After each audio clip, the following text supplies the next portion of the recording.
hopefully everyone can make it here. They maybe just be running a little bit behind. But a couple things before we do get started. If you know someone who wants to play in a Jaunary game, send them my way. I'd love to talk to them about either getting into a one-shot or getting onto the wait list. The wait list is getting longer, so just heads up on that. Also, Patreon is live over at patreon.com/Jaunary. We do go ahead and update the announcements on there first, and we do art reveals and sneak peeks of stuff on there, so go check that out. The GM tip videos and archives go up over on Facebook, Instagram, and YouTube. Go check that out. The new clip contest is currently going on, so if there's a moment from a session during January that you like, throw a clip into the clip contest channel and you'll be automatically entered for a really cool prize that will be announced later this month. Also, we launched over the holidays toyvoarpg.com. You have not been to toyvoarpg.com, you can go in there and check out all the cross-referenced articles that we've got going up. More are going up all the time. That is a really cool place. The stream is available there. You'll be able to do research on all the topics we're discussing. Lastly, we have a new t-shirt available on the website from the Raid on Akeda. They unlocked the Sageos Edition logo t-shirt. It's available right on the front page of gmeric.com. Go check those out. Also, we have the Punch Aimer in the Face pillow available on the website as well. If you have not seen those pillows are super punchable. They're great pillows in general, but tons of stuff coming, and we got a sneak peek of a cool thing coming up soon called Dark Frost, and I'm not going to go into that too much, but just as a teaser, it's coming. All right, well, we're going to get you guys rolling because we got a lot to cover today. So much to do, because you guys are adventuring the lands of Toyvoa. Specifically, you are way off on the western side of the continent and have been traveling southwards along the coast in order to find political power in your quest to recover Twilight's Call's position in the Shantara Grove. To that end, last time we were with the group, we were up here in Chunju, a lovely port town that you guys needed to deliver a letter to. While you were there, you met up with a little bit of a complication in the form of Lyra Shadevale, a halfling who asked for a ride from you guys from Chunju down the coast past Yarun and to Cordray Gruel. You accepted the job and have taken her aboard the Manigath's Might. As you guys have gone down the coast, in the distance, you guys did see Yarun for a few moments, but passed by it in your quest to continue going southwards. After a month and a half of travel, you are arriving here in Cordray Gruel. Perched precariously along the jagged cliffs of Corlin's western coast, Cordray Gruel is a foreboding port town carved into the unforgiving stone. The town's most striking feature is its expansive boardwalk, a sprawling structure of weathered timber and iron that juts out from the cliff face, forming a precarious docking area for ships. Waves crash violently against the supports below, sending salty spray into the air. As the wind howls around the cavernous gaps in the cliff, lanterns swing ominously in the breeze, casting flickering light across the boardwalk's scarred planks, which bear the marks of countless brawls and bloodshed. The cliffs themselves are riddled with a chaotic web of dwellings and businesses, their entrances little more than gaping holes fortified with scraps of wood and metal. Rope bridges and crude lifts connect these cliffside structures, creating a dizzying maze that speaks to the ingenuity and desperation of the monstrous populace. Within these jagged walls live orcs, goblins, gnolls, drow, and Yuan Ti, among others. Their lives interwoven in a precarious tapestry of tenuous alliances and fierce rivalries. The streets and pathways echo with guttural voices and clashing steel, a constant reminder of the town's volatile nature. The ruler of Cordray Gruul is Morgath the Harbinger, a towering orc draped in shadowy black, adorned with jagged, fiery engravings. Your friend Lyra says that he rules Cordray Gruul with an iron fist. He's a devout enforcer of the Lady of Shadows and an enigmatic leader of Corlin. Morgath's presence in the town ensures fealty to the greater power that looms over the region. His laws are few, but brutally enforced. Betray the lady's trust, disrupt the trade, or fail to pay your dues, and your body will likely end up feeding the monstrous scavengers that circle the cliffs below and the waters. Despite his harsh rule, Morgath is respected and even revered, for he ensures Cordray Gruul remains a bastion of survival for its motley residents. Lyra has told you that for outsiders, particularly smoothskins, Cordray Gruul is a place of peril and opportunity in equal measure. The monstrous denizens view humans, elves, and other soft races with suspicion or open hostility. The price of offending the wrong person can be steep. Even so, the town's position among vital trade routes makes it a necessary stop for many merchants, pirates, and adventurers. The marketplace, a sprawling cavern lit by bioluminescent fungi and crimson torches, offers exotic wares that can't be found elsewhere. Venomous Yuan Ti concoctions, gnoll-crafted weapons and bows, drow silks, and treasures dredged from the abyssal depths of the ocean.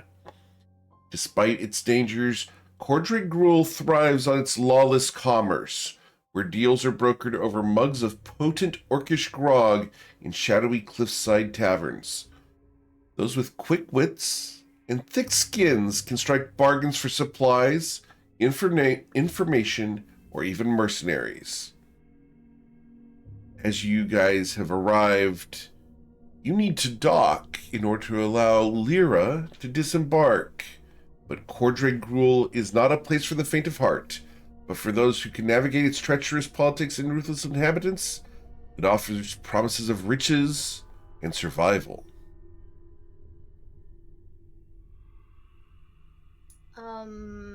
This place seems a little rough. And real quick, GM, can you show us the map one more time? I want to verify something. Of course, we can look at the map. Here we go.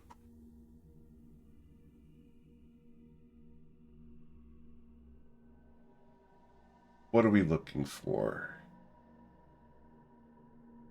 Okay, where are we? Okay, there we are. Okay. You are far on the western side, arriving here in Cordray Gruul right now. Okay, and I'm wanting to make sure that we are away from Lyra.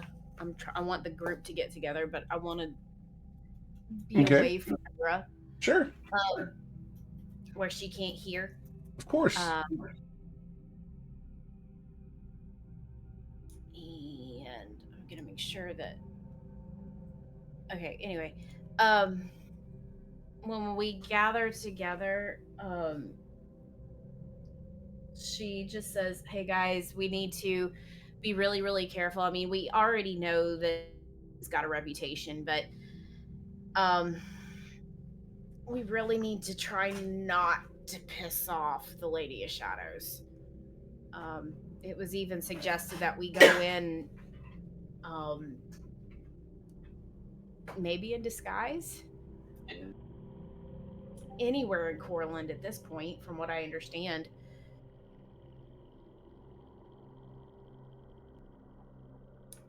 And Corlin is home of the Lady of Shadows. Well, I don't see Bwinkle being able to disguise real well. Then, well, I've got something for that. And Covet pulls out her oh, where is it? Where is it? Her mustache. Her no mustache. That make it a mustache? Yes. The gnome face mustache, huh? I think so, yeah. Can I get an insight check before you use this? First roll of 2025, Covet. No pressure. I'm gonna do that with my brand spanking new pixel dice. Did we get that working? No. I mean, I got it where it'll light up. It makes me feel really cool. I couldn't get it working right. It's weird. Okay, so all right, you said insight. Yes, All right, please. we'll put on roll 20. Okay. Oh God. With an 18, of all of you, the only person in the party who would look perfectly normal in Cordred Gruul would be Bwinkle, as he's a Musatar, a furry race, a horned one. He doesn't need a disguise. You do.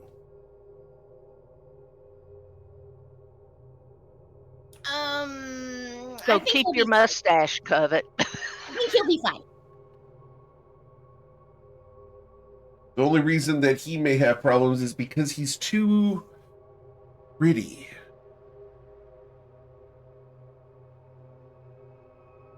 After all, over the past month and a half, I have to ask the lovely question, how many times has Ayla brushed Bwinkle?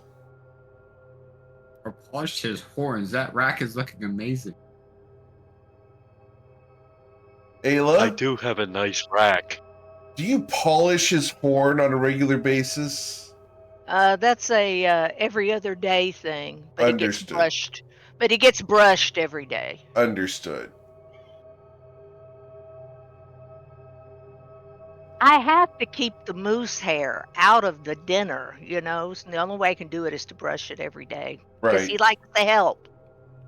He likes to help, and that table gets a workout. We understand. Yeah. Welcome to 2025.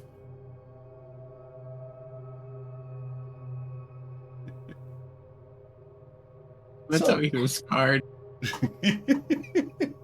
We have already broken them. And welcome, Eowyn. I'm glad you were able to make it. Hey, everyone. Hey, Eowyn. So, I've broken Covet once now. so far, the question becomes, what would you guys like to do? Are there disguises you would like to enact? As Lyra is checking all of her gear and all of the various crafts and scrimshaws she made during the past month. I do not have a disguise kit. I do have a disguise kit. Okay, well, that would be beneficial.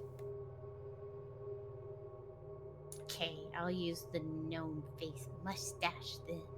So That you still want makes to you- go from looking like a Oh yeah, I'd still woman be a skeleton. to looking Oh. like a gnome.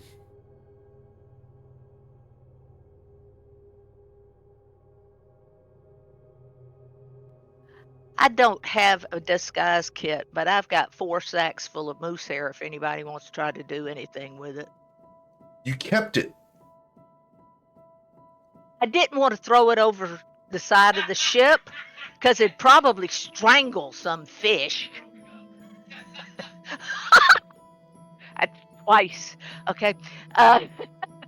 4 sacks of moose hair. Okay, as a question, have you been using these as pillows, bolsters, No, they've just been sitting over in the corner here. I just didn't want to strangle a fish by tossing it Understood. overboard. So waste not, want not. Moose hair. Wonder if anybody would want to buy it.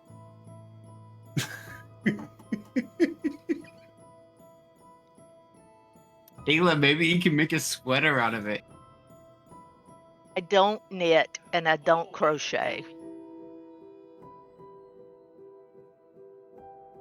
What? I don't knit or crochet, so how could I do that? Just Besides, glue it on. You'd have to have a spindle to make it into thread. You could absolutely just glue it onto your armor and be warm. And then try to get the glue off later? No, thank you. Oh, okay. Winkle, what do you think or feel about the fact that every time you've been brushed, Ayla collects the stuff in a big bag?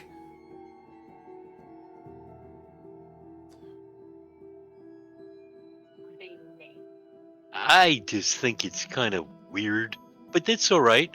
Anything she does is just fine with me. As she has kept your discarded body parts, we're going to go ahead. Your toenail clippings, your eyelashes, and your fur. Understood.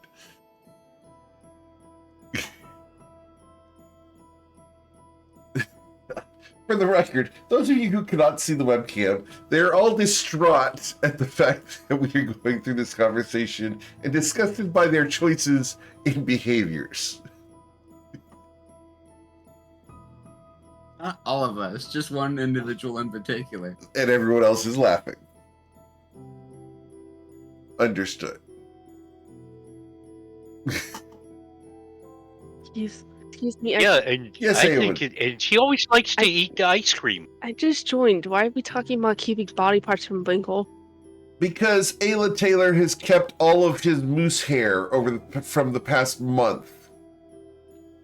I didn't want Why? to throw it because I didn't want to throw it overboard because it's very thick, very convoluted. All the hairs are all twisted up. I was afraid some fish would choke to death. The way Why are you able to explain that in detail? Because, well, see, I brush him every day because he had been sick and had been injured so much. So I was brushing him every day, and I clean his horns every other day, and just trying to get his coat back in shape because it's better protection for him.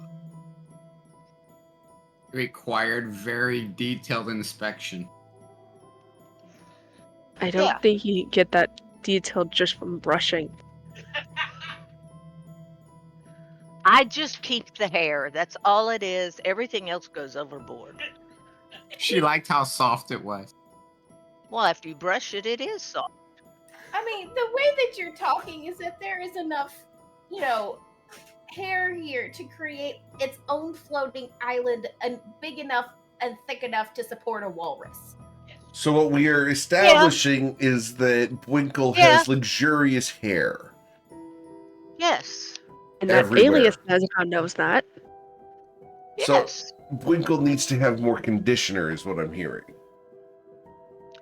Conditioner, not exfoliant. Wow. A 12-month callback. Awesome. It's come full circle. Okay. Yeah, I'm like Lauren. Has Lyra behaved herself? Lyra has behaved herself. She has pretty much just kept to herself, except for the occasional discussion at dinner about where you guys were going. Lyra herself has been minding her own business and generally doing scrimshaw, doing some fishing, and when there was a storm, she helped with the rigging. She has not done anything nefarious as far as you guys can tell. Seems to be quite the beneficial member of the party.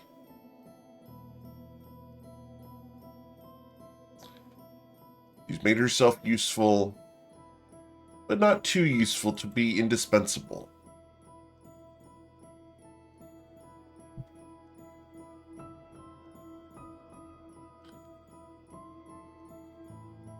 I don't know. Maybe we could. I don't know. How are tieflings received? Here? Roll your history check.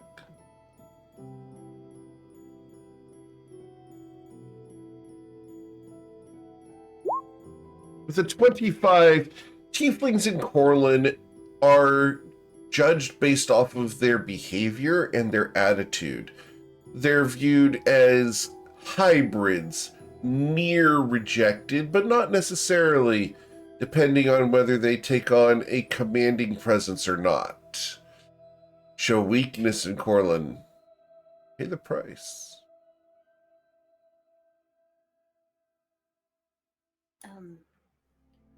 Hey, Twilight, you think you can make me look like a tiefling? I can fix my hair.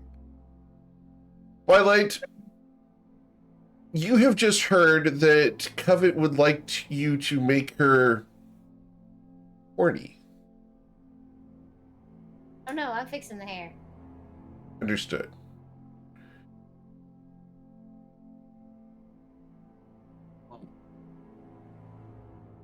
So I've got 80 pounds of coral drake hide. Okay. I've got 20 pounds of coral drake fins.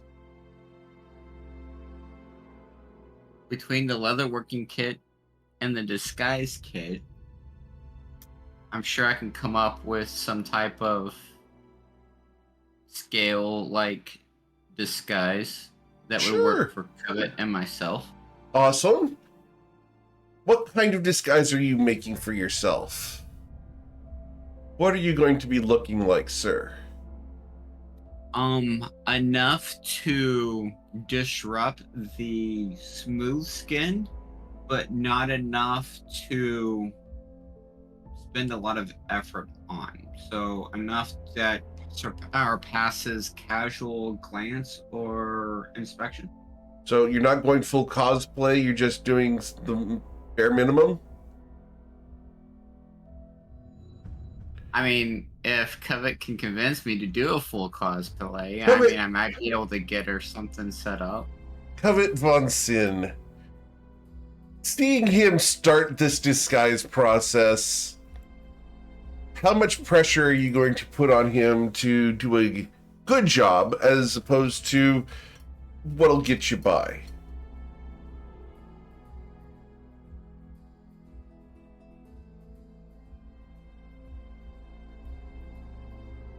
I would like to have an actual outfit, the whole, like I can make the armor that I'm currently wearing work, but I would definitely need the makeup and stuff like that to go with it. Covet, I believe what we have asked for is a persuasion check. Is that correct, Twilight? Absolutely. Covet, you know which buttons to push, quote unquote. So we'll allow you to do this with advantage. Would that be acceptable, Twilight? Yes. Covet, I don't need to know the details of what process you undertook to get a 21 persuasion, but Twilight, does that convince you to give her a full costume? Twilight's unable to answer right now. He is very invested in developing this thing for Covet. Understood. After all, you can use it later as well.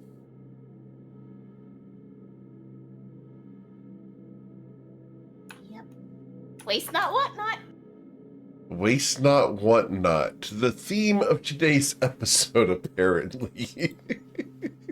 Yep.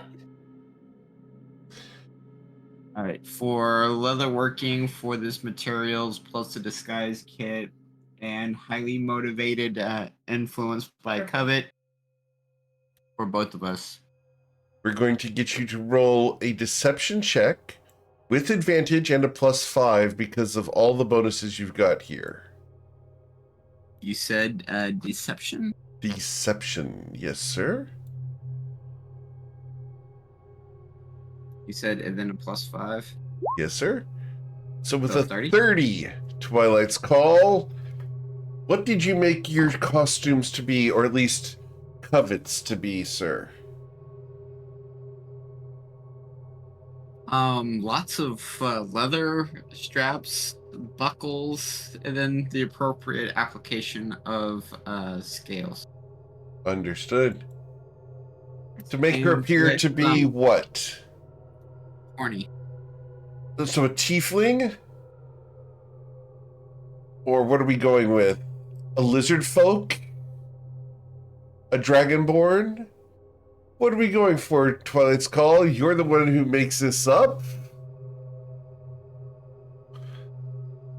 So her initial request was tiefling, but since this is Twilight's creation, Uh-huh. it would be dragonborn influence. Understood. Cool. Especially since that's what he had materials to work with. Awesome. So, as your scaly wife struts her stuff, I have a tail. What? with a You've 30, always had a tail. with a phrasing, Ah. Covet, this tail with a 30, thanks to Twilight's ingenuity, there's a small switch on the glove that allows you to swing the tail back and forth and manipulate it due to a series of pulleys within. She says, "Let's see if I can make this work right." And she walks up and down the deck, specifically enough to make it look natural, but at the same time swishing this switch, making it look like she's sashaying a little bit more than she normally would. Why do I have flashbacks to a dinosaurs episode? Twilight's Call. I need a wisdom saving throw. Say again? I need a wisdom saving throw, sir. Yeah, because I'm so good at those. With a 19, sir, can you resist? Probably not. Okay. Well, your disembarkation will be delayed by about an hour. Gotcha. Covet, I'm not sure what happens during this hour other than the fact that Twilight's Call is chasing tail. You see her running around the deck in a circle. And he is literally chasing tail. Cue the Benny Hill music. Absolutely. Excellent. So we're going to go ahead and ask next. It's Lauren. Are you going to be in a disguise? I have no means to disguise. Sorry, my voice is not working at all. Oh, your voice is not working at all, and your microphone is peaking out once again for some reason. Hope you feel better. Oh no. This is not a good day for roleplay.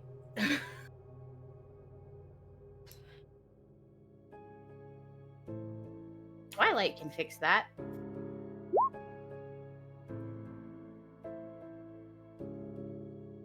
So, no means to disguise yourself. Protectorate ship, ambassador, no disguise. Okay. Yeah.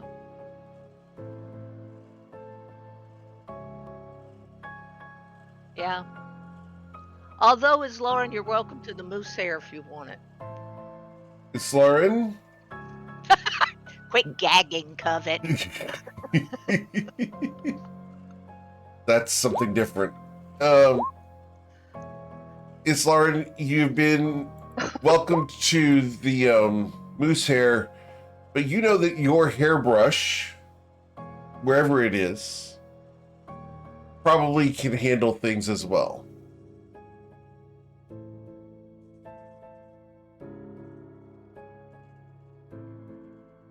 So, Eowyn, are you going to be in a disguise to enter Cordred Gruel?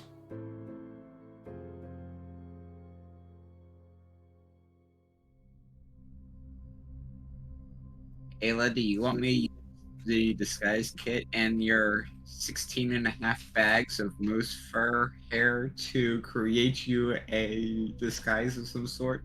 Well, this will be great. Why did we multiply the number of bags I have by 4? Apparently, he gets a lot. Oh, that's I just what only you brought to the surface. I don't even want to begin to know what's back in the room. I only have 4. Okay. Uh, No, I'm not, because I'm going in with the moose here, and all I Right, have so- to do is be tough and strong, and I can handle this. I'm talking about actual disguise for the smooth skin going into this city. So I understand that you want to belong to the moose. Are you wanting to wear the moose going into the city? Put it in a bag for a reason, because I didn't want it all over me. Right.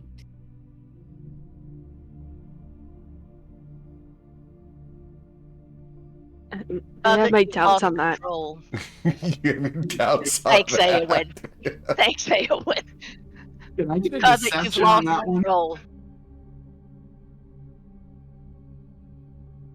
Close your mouth, Covet. You're drawing flies. I brushed my teeth this morning. Is there a reason we're disguising ourselves? Yes. Right now it is not good for us to go into the city as what we are, smooth skin people. Now, I mean, Islarin's got the protectorate behind her, but for us, not so much. And I have been specifically told that I need to go in with a disguise until I am ready to meet with the Lady of Shadows. Well, I checked. I don't have anything for disguises. I'm not sure what to do. Ayla's offering up her 26 bags of moose hair. I am not. I'm not doing that. There is not a magical spell on the 4 bags. They are not multiplying like rabbits. I'm gonna glue it to your face in your sleep.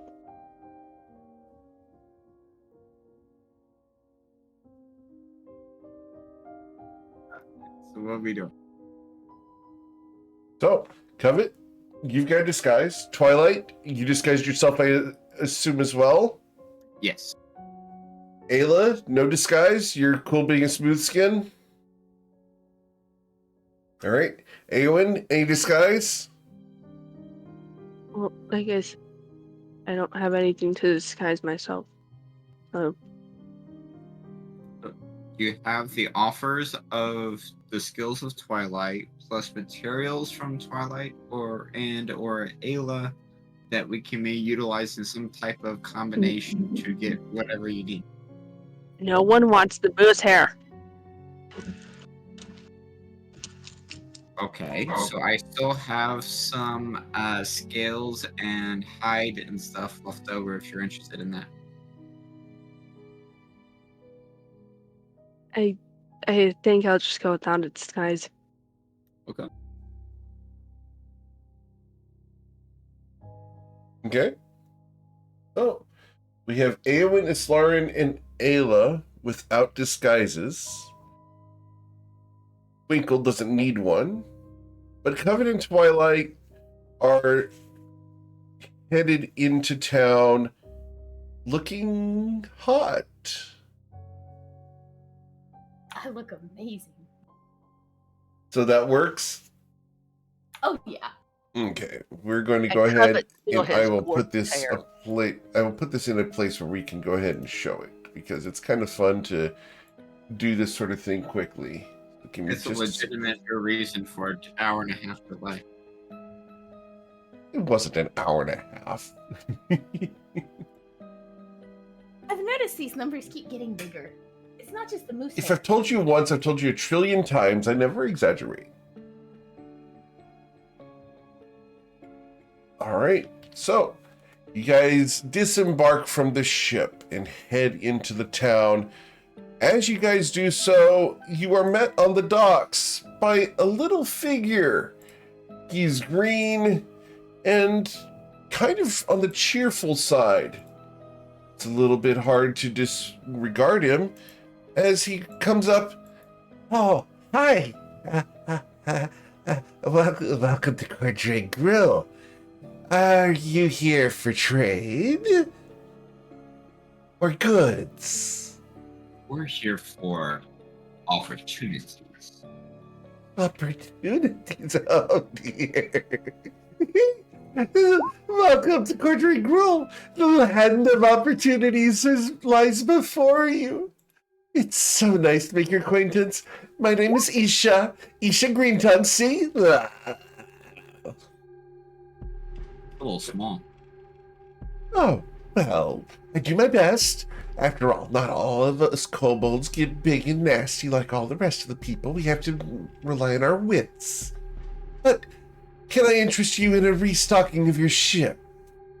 Anything specific? Foods? Ropes? Decorations? I'll leave that up to the captain. And you see Rolmos looking a little bit uncomfortable, but he will come down and go ahead and he will start dealing with Isha. Well, have fun in the city. Be careful with your slaves. They wouldn't want to go missing. And he's going to go run off to talk to Rolmos. That mean that we need to have some type of bindings for those that aren't in discuss? Or some sort of way of marking them. Winkle, have you marked Ayla? At that point, she just kind of elbows him a bit. No, I was just turning and telling Winkle that he could put a leash on me. Understood? Ooh, yeah. I think I'm going to put a leash on her and drag her around. All right, so Ayla, That's 5. Wow. as Bwinkle now has a leash on Ayla Taylor. I assume thanks to a nice leather collar. Understood. Winkle, I have a question for you. How much of a leash do you give Ayla Taylor? Just a little bit, not too much. Gotta be no more than 4 foot. Oh, so you keep her right next to you. Understood. I don't want her to go off and share secrets with somebody else. Understood. And for the chat, we're going to go ahead and show Covet's current disguise. There we go. Twilight's Call did quite well.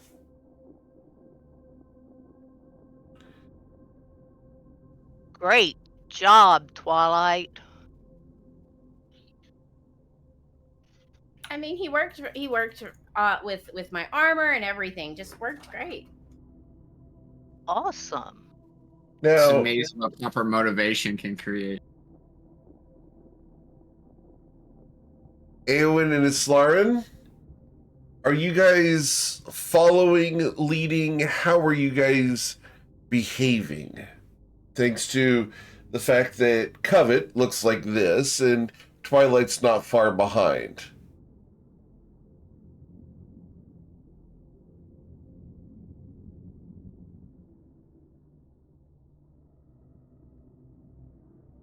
So, Islarin's going to stay with Rolmos for the time being near the ship. Understood? And Eowyn, are you following with the party?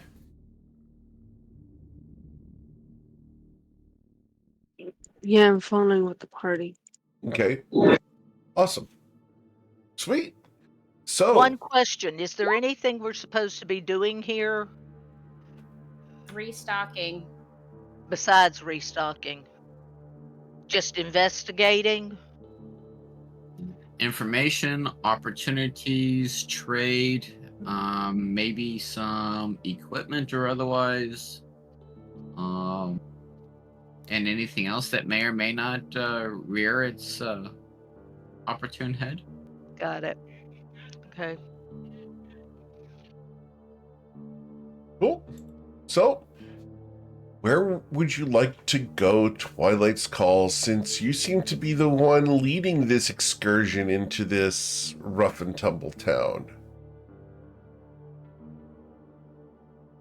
Lyra is going to be running past you at this point. Thanks for the ride. I appreciate it so much. If you need me, I'm going to be at the tavern. Have fun. But yeah, thanks for the ride. So, what doesn't get used for creating the disguises, I would like to unload to include 3 vials of Dragon's Blood. You're going to unload that to include that in the crafting, or are you going to try to sell that? Sell what wasn't utilized in the crafting. Understood. Cool. So, as you go to find a place to do some trade, you're able to find a Yuan-ti that directs you silently. She doesn't talk, but as you approach her and ask for a place to do trade, she will grin and nod and point towards a large cavern off to the side.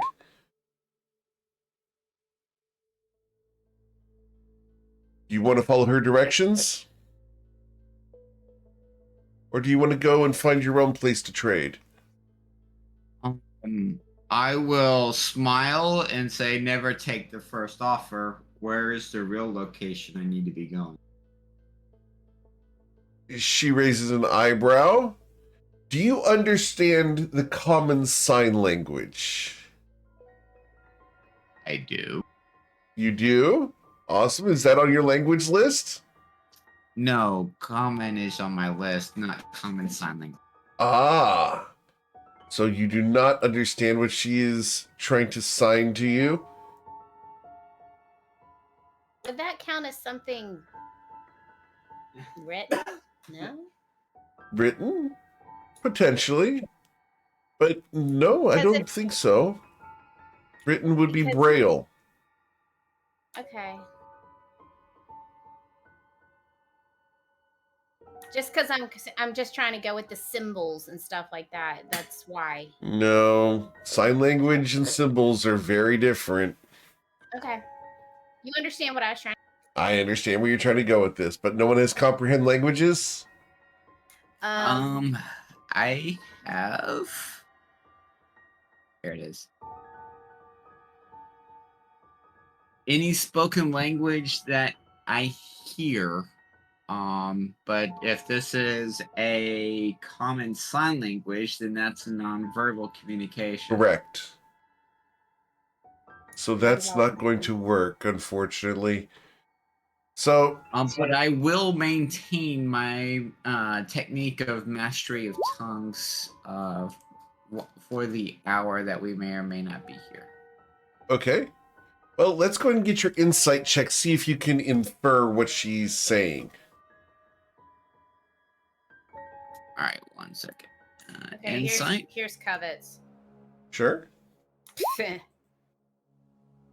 Okay. With the 19, Twilight's Call understands the motions that she's giving, and she's going to direct you towards a place nearby. She's directing you down several alleyways to someone who could probably give you a better deal than the marketplace. Okay. She Okay, hold is on. going to insinuate that it is a dangerous place, but there's something about the symbology that she's doing that is going to give you the impression of a swamp and a skull. Real quick, did you say comprehend languages? Is that what you said that we needed? If comprehend languages allows you to understand nonverbal, I think it does things you hear. Okay, so let me show you. Okay. Because I Yeah. have. Yeah, we But can I go don't ahead and do know. that if you want to use that. We'll go ahead and bend it. Okay. Because I've got that one as a ritual. Cool. That I can do. So, if you want to do that, spend 10 minutes doing that, you can absolutely do this. We'll go ahead and hand wave this because in the 2024 rules, they included the common sign language. But, cool. Okay, so yeah, this is what I've got. That's the whole reason why I was like, ask written Sure. languages, because that's what I had originally. That's fine. We'll go with this. Okay. So she's going to be directing you to Vraska the Mire Keeper. And I'm going to put her name in the chat for you here. This woman's name, she will introduce herself as Velithra the Silent.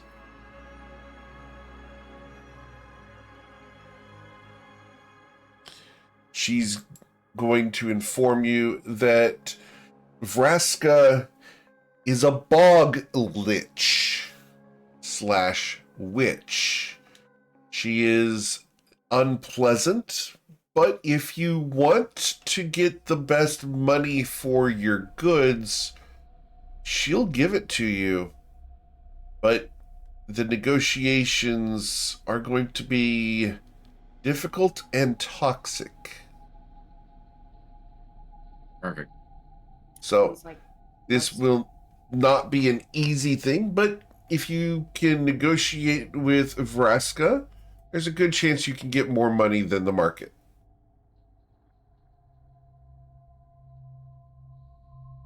Okay. I will heed the information from Varelitha the Silent and proceed down towards Vareska the Mire Keeper. Awesome. So, we're going to go towards her. As you guys make your way down the various alleyways, the water has collected down in these alcoves and it stinks. The black mold is resting in and there's algae all over, coming off the cave walls like sheets and curtains. As you wind your way following the directions, you come to a narrow doorway. Coming out of the door is a green smoke. It smells horrific. Like so much boiled fungus. You want to go inside? I'm gonna Yes. look around first. Sure. As you look around, there are bones. There's little glyphs, wards of alarm, and symbols of trade. You see some symbols you don't understand, Covet. I Well- should be able to read all languages. You can read all languages. Okay, well, the thieves' cant that has been marked around her door actively says that this is a place of danger. Be cautious. Don't steal from her, or you'll die and join the submerged.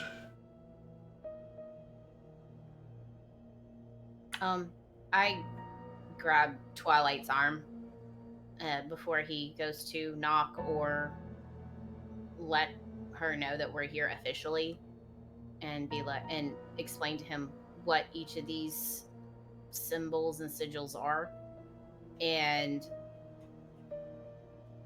just make sure, are we sure that we want to go in this location? Absolutely. You have to risk some in order to get the information you're looking for. You're not wrong, but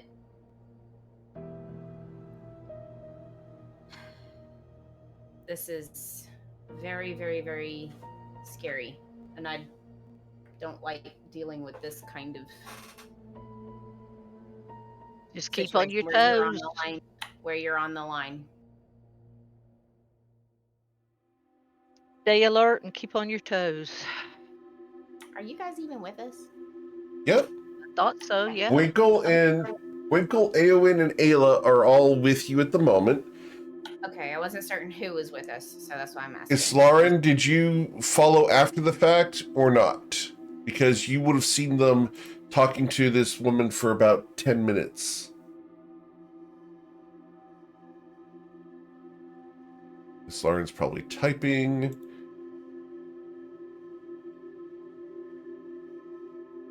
There's the typing.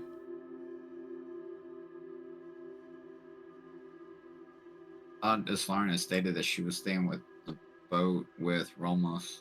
She said for a couple moments. I wanted to go Yeah. ahead and give her the opportunity to join if not.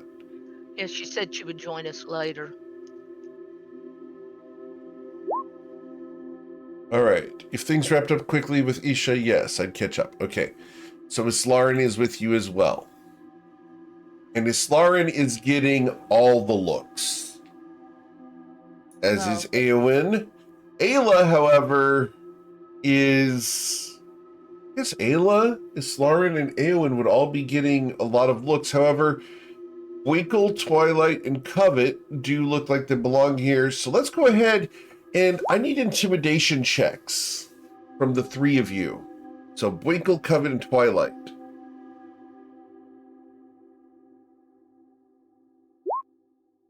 Thank you, Twilight. You all are coming through being scary AF. You will not be bothered by the riffraff. All right. So, Twilight, you've been warned by Islaren and strongly advised that this is a bad idea.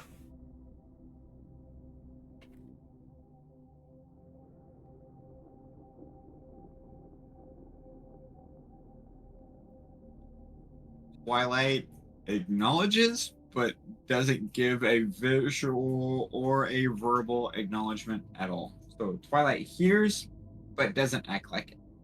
Okay.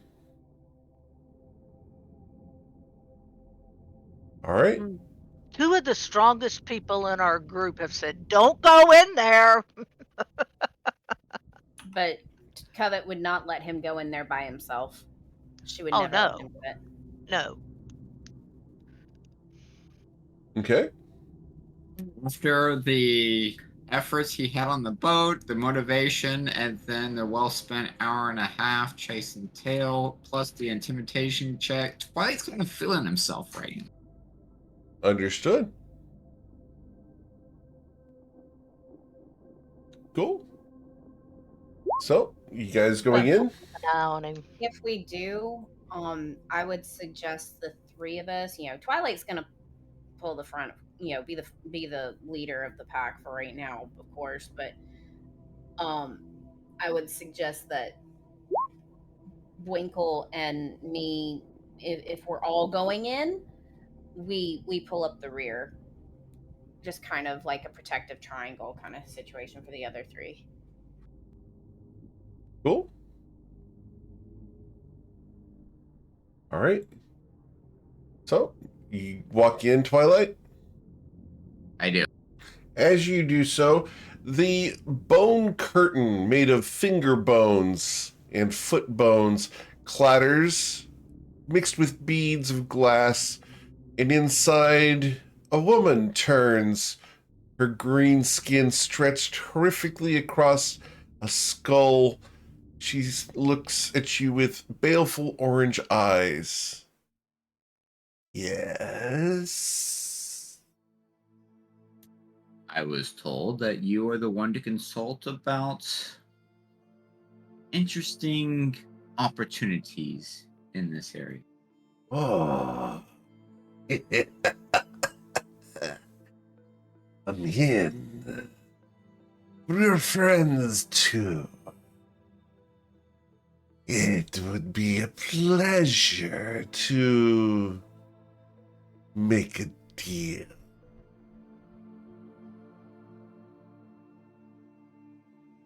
Said nothing about deals, only about negotiations. Negotiations lead to deals and agreements, compromises, and terms. You speak in riddles, Dragonborn. Why?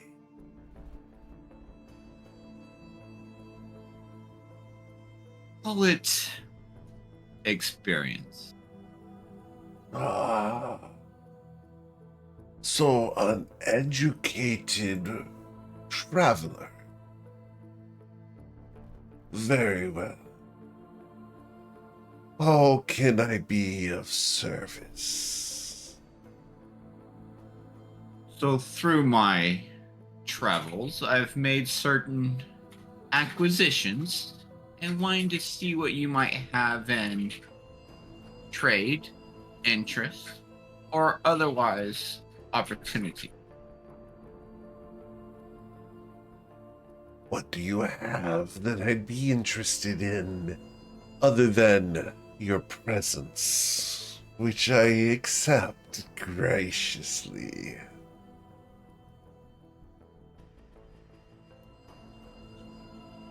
Items that might be of interest include, and I will give the list of the 3 vials of dragon blood, the baby Vagridan glands, water leaper stingers, and all sorts of other things that didn't get used in the making of the disguise. Oh. So many selections from the seas. From the North Seas at that. Very interesting, very interesting. Well, what do you wish in trade? Coins? Flesh? Changes made? Favors? Or treats?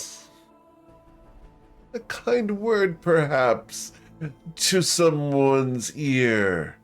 A potion for a friend. Perhaps more slaves. The slaves we had were sufficient to bring these items into your presence. I'm more interested in what you might present as a worthy transaction. Oh? You seek offerings and state no purpose. You leave it to my creativity. An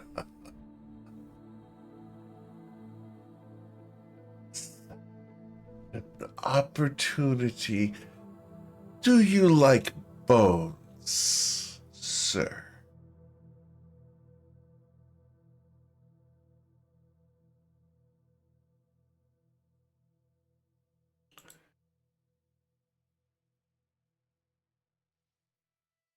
It depends of where they might originate and whether or not they might be of shadow or shadowhawk propensity. What do you mean, shadows? It's not often I see a dragonborn of shadows come to Cordray. It has happened before, but not recently. Why do you seek the shadows? The darkness? I smell it on you.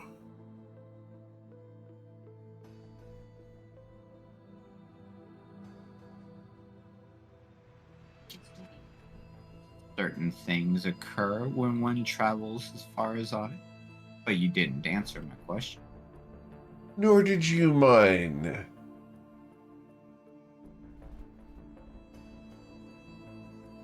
So, what bones did you offer?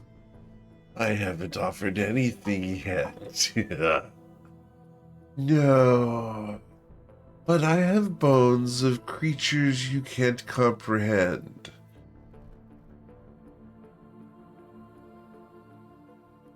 Do you want them in exchange?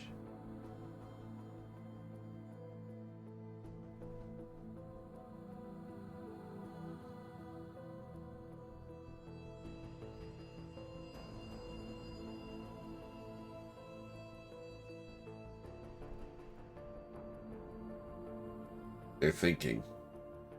Sorry, I had voices in my head that were distracting me.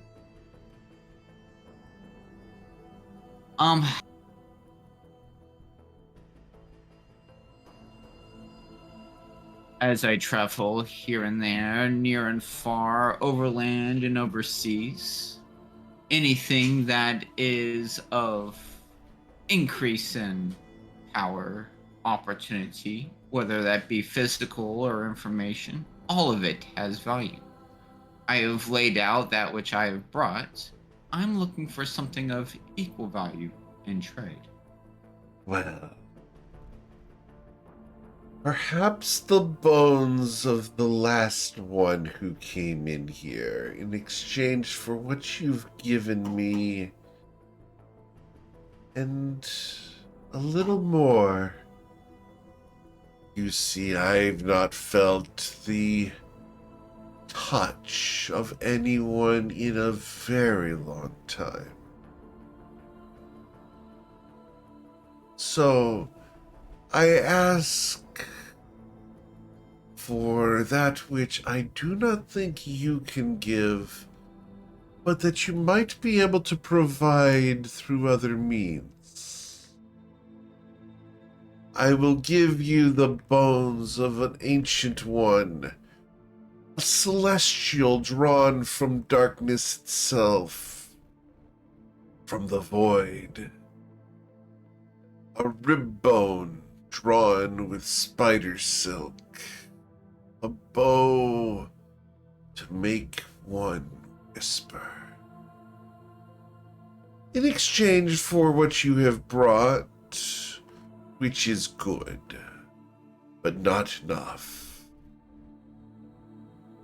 I seek simply a kiss from one man's lips.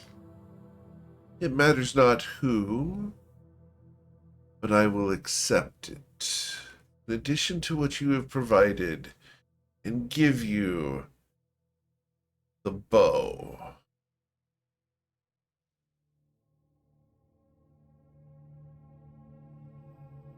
What you ask is that one thing that's probably unattainable.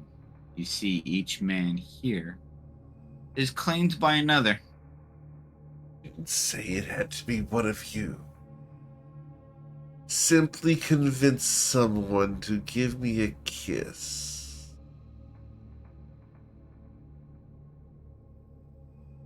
Is there anybody else in this area? No, not at the moment. Actually, I'm take that back. Please roll a perception check. Okay.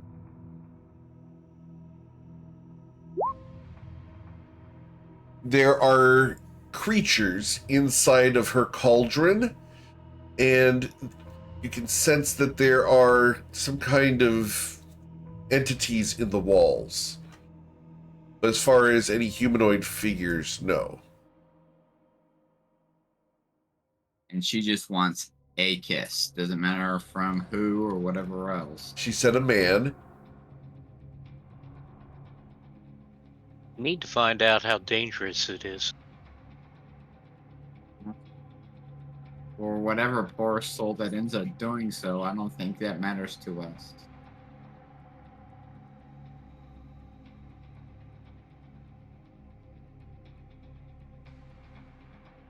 And what would drive one such as yourself to make this request? Drive? Boy, even as old as I am, I still long for touch. Your mate, I'm sure, enjoys your touch. She is not alone. All of us need it. Even Musatars will stoop to taking slaves on leashes for what they need.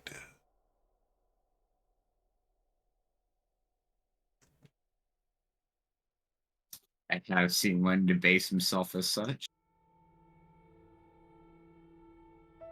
I know. Disgusting to see. Even if she is a pretty thing.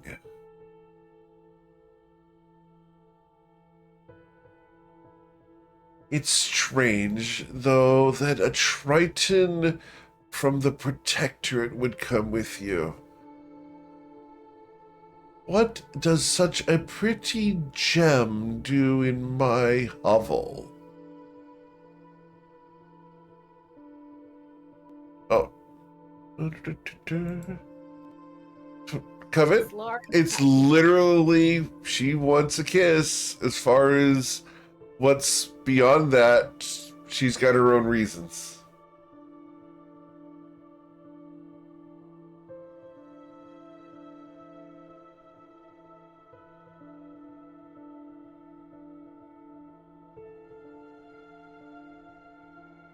So, how do you guys want to handle this? You're only here solely to ensure that no one does anything foolish. Foolish? Well, in that case, welcome, Onozad.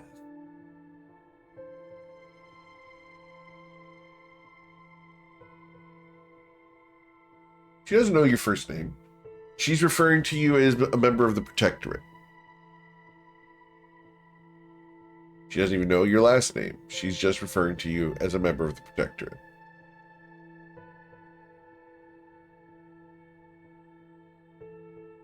She has no idea who you are. But your armor kind of gives you away.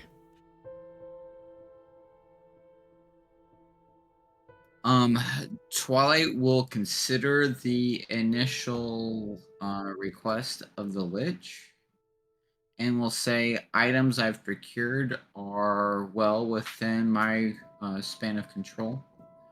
Manipulations of those that may or may not be amenable to her other request, I do not have control over such.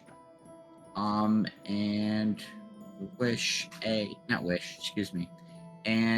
look for an alternative to said arrangement. That's very vague. She's got what she wants. The question is, if you don't want to do that, then we're going to need you to go ahead and figure out or offer something different. She has established what she wants in trade, and she will give you this bow from the rib bone of a celestial from the void, or she can turn you down. Up to you. You're open to giving her another option.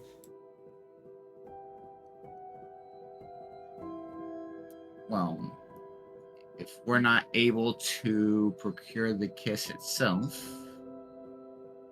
my mate here may have something to help loosen the lips of a potential pursuer, and will produce 2 very old bottles of wine worth about 2K each. He nods. You sweeten the deal.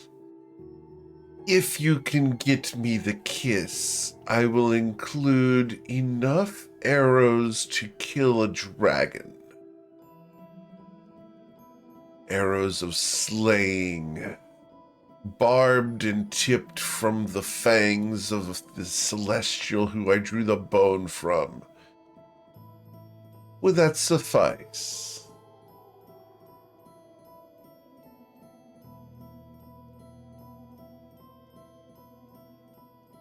find me a man to kiss me,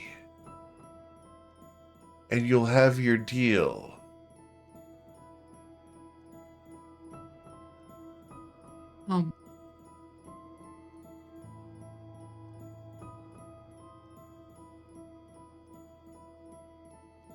I will see if we can't find somebody willing to accomplish this last portion of this discussion. Thank you. A pleasure, and I quiver in anticipation. It's been so long. And the runes, should you return, I will offer, if you return with a man to kiss me, I will give you a reading of the runes for free.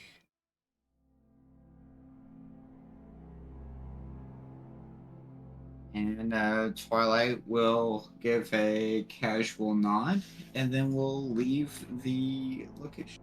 Awesome. Cool. As you make your way out of the curtain, it rattles and jingles. Is everyone leaving, or are you guys going to trickle out?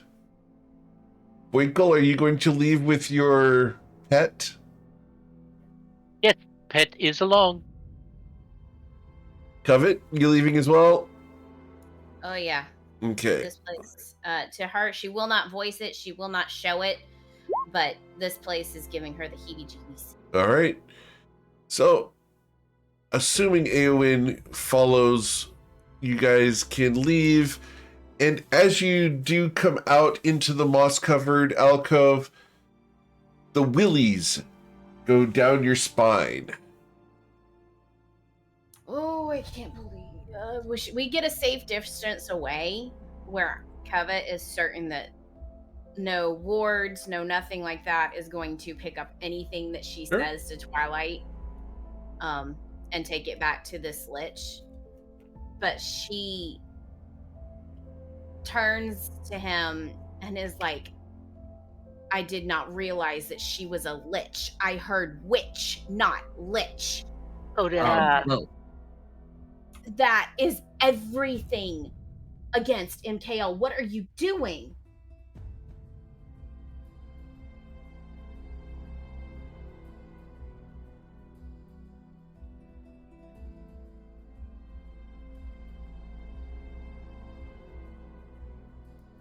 You've been given the look, and in spite of her disguise, you can feel it, Twilight's Call.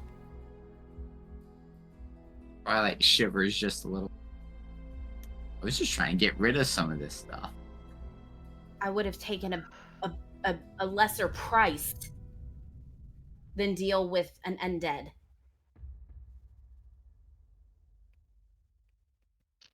Yeah, really.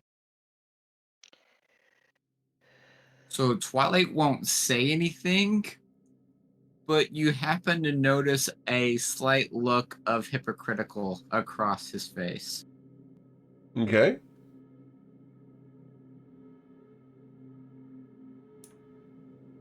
I know nothing for sure.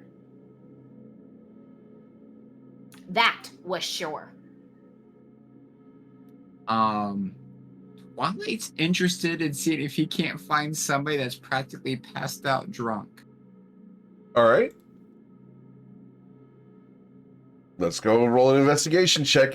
Are you just walking away from Covet as she's glaring at you? Giving you the look?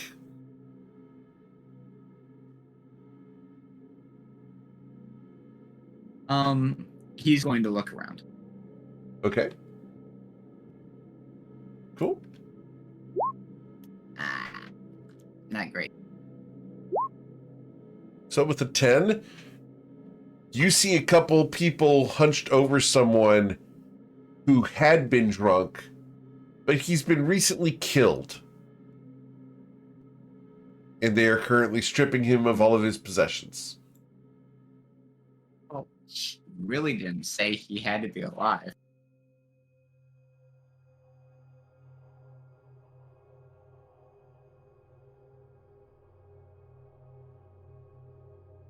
Is it a guy that's been recently killed? Yes.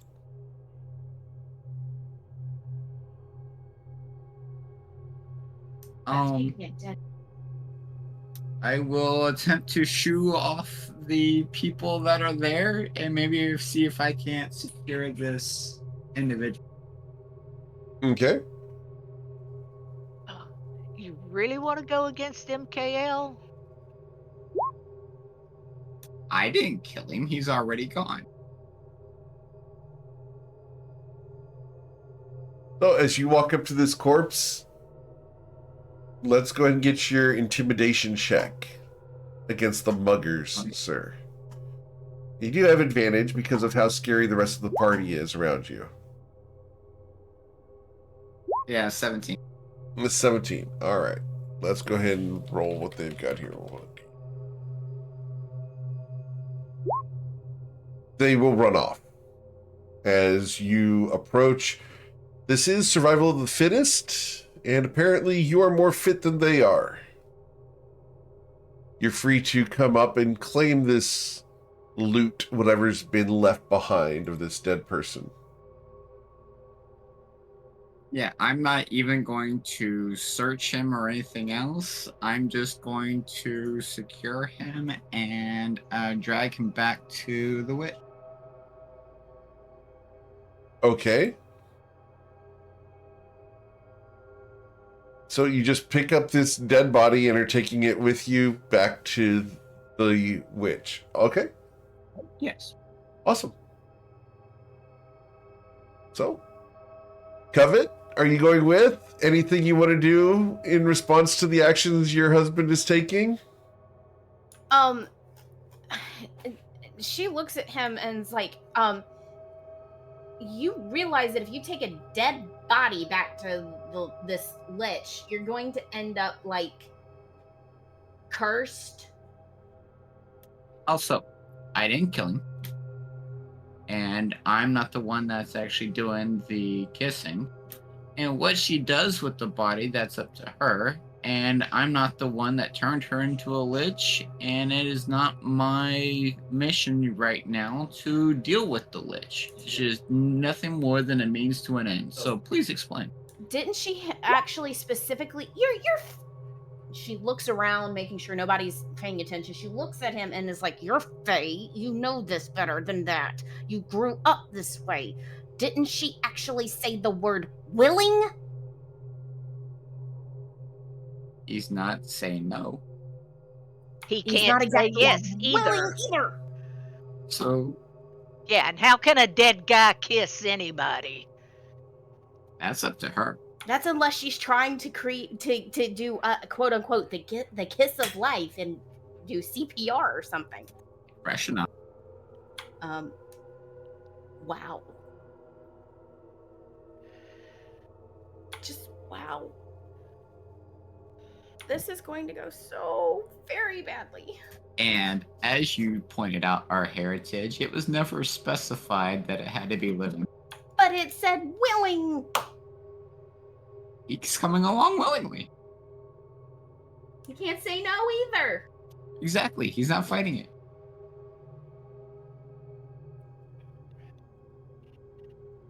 Okay. You're asking for trouble. So, I'm just afraid she's going to curse you, Twilight. Or your future. Our future.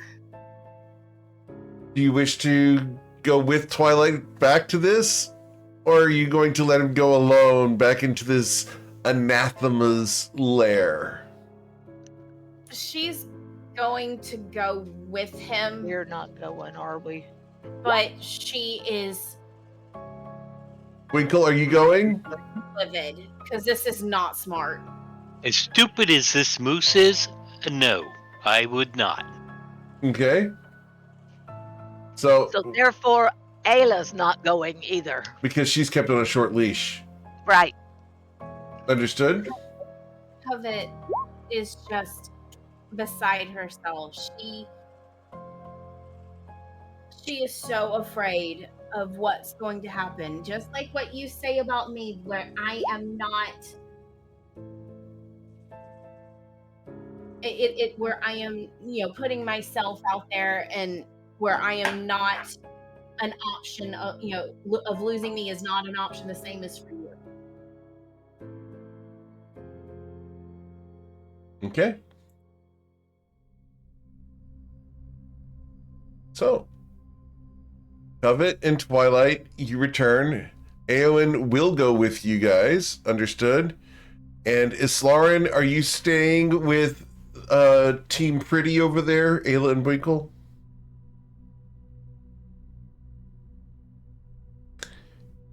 I posted it, but I'm not going with Twilight. Okay, not going with Twilight. Man, you are sick. I hope you feel better, dude. That's dedication. I hope you feel better. All right, so Twilight's Call. You return to the moss-covered grotto. How far away, Winkle, since you're the one with the leash, how far away are we staying? Are we staying out of the grotto? Are we staying outside of the hovel? Where are we going to be staying? Are we staying near where the dead guy was? Where are we going to be? We're going to stay out just outside the hovel Okay. in case there's something we can do. Okay. Awesome. Understood. So, Twilight's Call is not here at the moment. Just stepped away. Okay. Thing. Sorry. Hopefully everything's okay. All right. Well, guys, remember, you can go over to gameric.com and get your special edition Sageos t-shirts right on the front page. Sorry, guys. So, Covet, what are your misgivings here? Do you think that something bad's going to happen when Twilight tries to deceive this entity? A lich has been a lich for a long, long time to get to the point that she is in looks. So, or at least in her history. I'm going to go ahead and roll that to verify.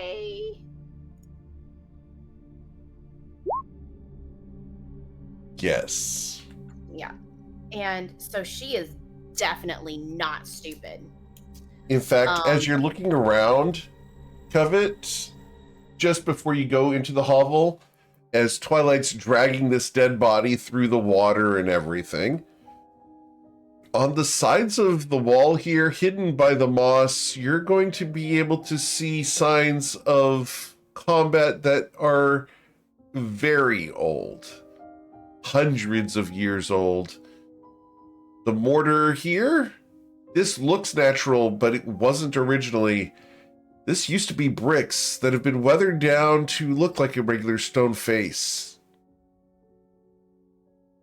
Gordre Gruel is not a natural phenomenon, but rather a manufactured one.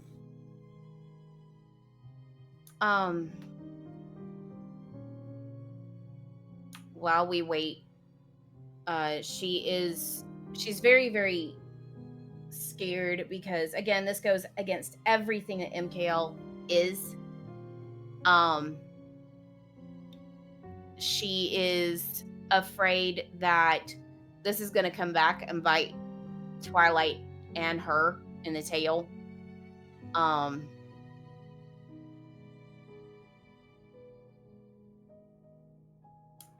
And making a deal with a lich is not wise, ever. And as Faye, she would know that.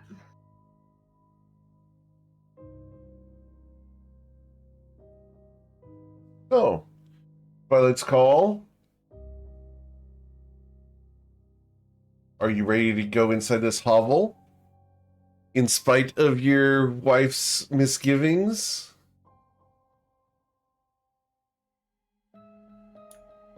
I have stated to Twilight that I am afraid because this lich is hundreds of years old. I explained to him the surroundings, the fact that the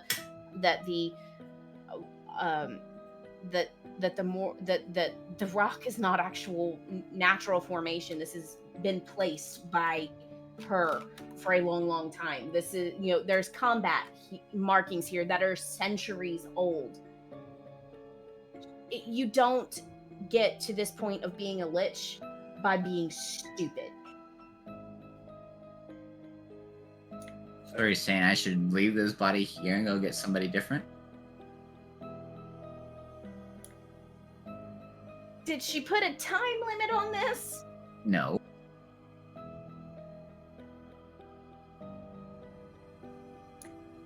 At least find a living body. You're not even there. Thank you. I mean, Alright, do we have a cleric with Revivify? with one point where they're still kind of unconscious. I don't know. But it's still gotta be living. I mean, I'm This not is- casting a this- Revivify on a corpse just for this. Me either. I have it and I'm not doing it either. Why would I cast Revivify on a corpse only to give it over to a lich?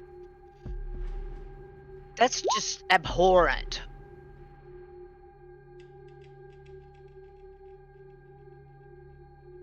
Covet is thinking.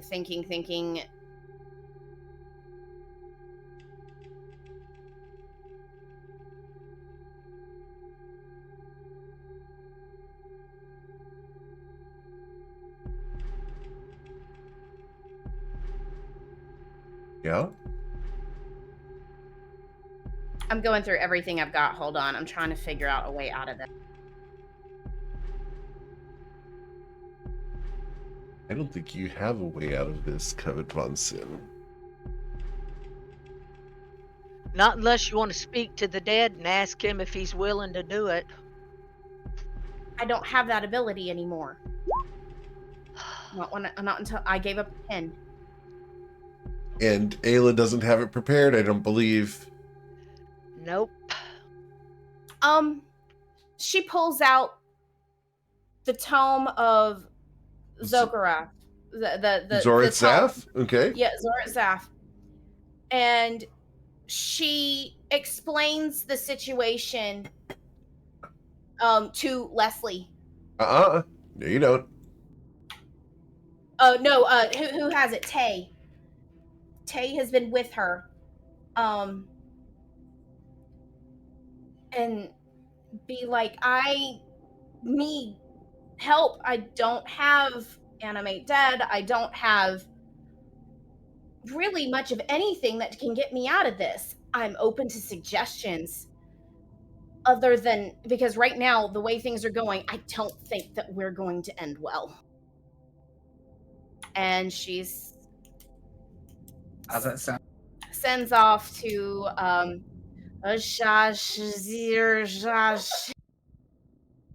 What is it again? damn it. I gotta It's in your inventory. Weehaw, woo, shush. I'm out. I am frazzled right now trying to save my husband. Woo. Okay. All I right. said the word. I said the word. Cool. Yeah, exactly. Thank you, Gesundheit. Yeah. Thank you. Sweet. And she's praying to MKL that this gets answered very, very, very, very quickly. Well, we shall see. So, what exactly did you write? Explained that Twilight made a deal with a lich. Wasn't making a deal. Was having a discussion. It's a deal. You agreed. A commercial transaction. Agreed. Stated that he made a deal with a lich to bring a willing person to give her a kiss. But she is in a bony, fleshy, not a lichy. She's in a bony, fleshy, lichy state. Okay.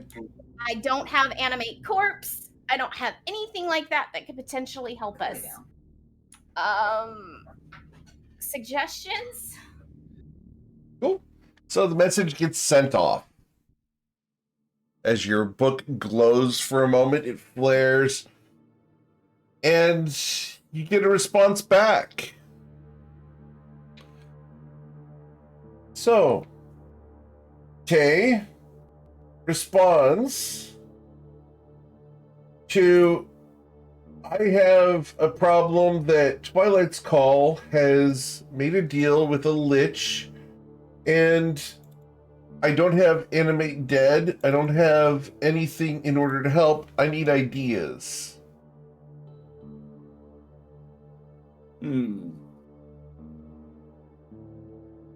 Well, that's a tricky situation. What do you need to animate? What's your situation? Well, does he send that back? Yep. Can we just talk You as guys, is? Like, you guys are right. just going to be able to talk back and forth here through the book. Just Thank writing. Okay. If you need to zoom in and out on this, go ahead and zoom in and out to fix the focus. Okay, so she explains he has to bring a willing participant to come kiss this lichy lich lady. And he to have this very special, powerful bow. Now he can walk away, but he really wants this bow, and he's already drug a corpse back to kiss this lichy lich lady, and again has to be a willing participant. Well, and I can't animate anything. she didn't specify where she had to kiss him. She didn't specify how she had to kiss him, correct? Just that it was willing. Well, there's many different options that you can do for a kiss. Doesn't have to be on the lips. It could be on foreheads. You can do butterfly kisses. You could put your hand between the two of them and do it that way. What does she want in return? What do most liches want in return, though? That would be a question that I would ask. Yeah, but Twilight didn't ask that question. No, there's nothing saying. Can he? Does he still have the availability to ask the question? He seems pretty. She looks. She reads this in the book, and then she looks at her husband, who's still dragging this body across the bog. She looks back at it, and she writes, he seems pretty insistent, still dragging the body across the bog. Personally, I don't think she's going to receive the idea of a dead body. Even if you could animate it, I don't think she's going to take that too well. Her being a lich, she's pretty smart. I mean, you're Fae, you know. Oh yeah, I do. I know that. As far as I know, he doesn't have the bow in. He doesn't have the bow yet, so he could just say, "I don't accept this deal" and walk away. However, if it's a bow that's as awesome as she's making it sound, it might be worth it. Maybe if we could get somebody really, really, really drunk. Really drunk. It's a possibility. I think you're better off looking at an alternative kiss option. Personally, I mean, could be worse, but she didn't specify where. She didn't specify how. She just specified a willing man, correct? Just willing. I mean, I'd go up and kiss her on the forehead. What's the worst that could happen? Come on now. We both know. Uh-huh. And you can see the look and the tone in the text that she's giving you, as she writes back, uh-huh, yeah. You know better than that. Bad Tay. Pop you on the nose. What about Does anybody know how to do sign language? Could he sign kiss to her? She wanted a physical connection. She did state that as well. Mm. Physical and willing.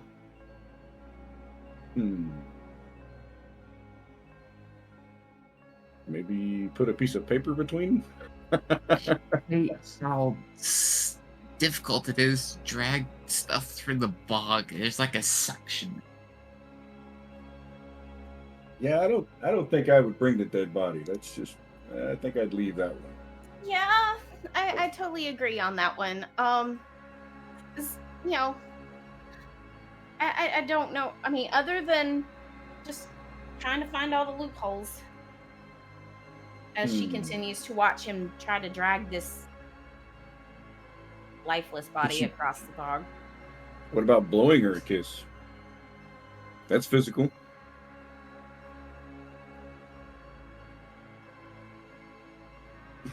I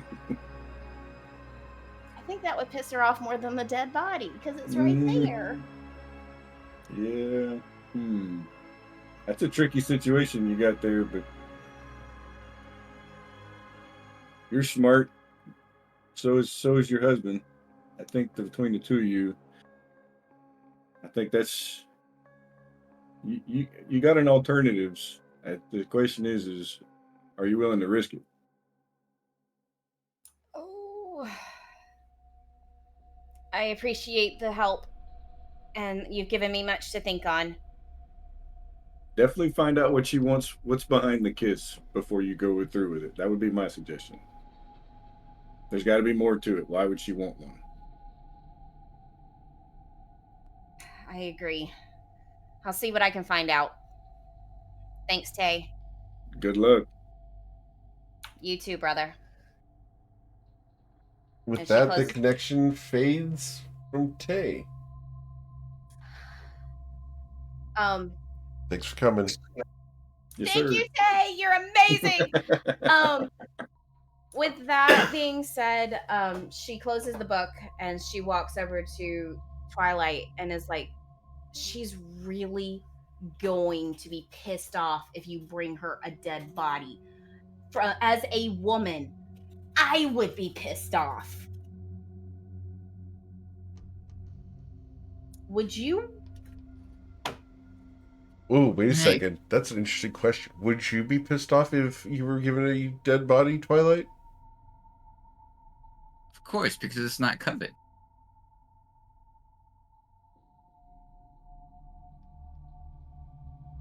But would you still be pissed off?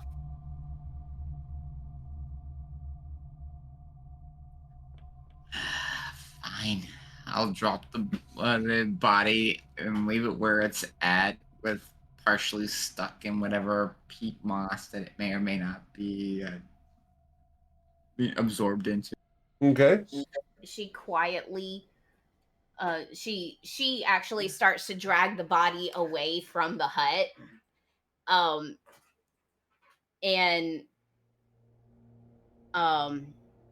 she doesn't know if, like, she tries to pull and she's like, can you help me pull this thing over here around the corner away from the grotto kind of situation? No, I'll be fine there. Let's go find some. Oh, nope. No. And she starts pulling the body away and says, you're gonna help me one way or another. I go look for another junket. Twilight! Are you going to try to drag this heavy body through the stuck mud that it has begun to sink into, as described by the player Twilight's Call? Because I didn't have to do that. He established that himself. She looks at him, pulls out Soul Render, and just stabs the body. He was already dead. I'm making sure that his soul is gone. All right. Cool. You stabbed a corpse. Desecration of a corpse. Good job, Covet. Von Sin. I'm making sure he's dead.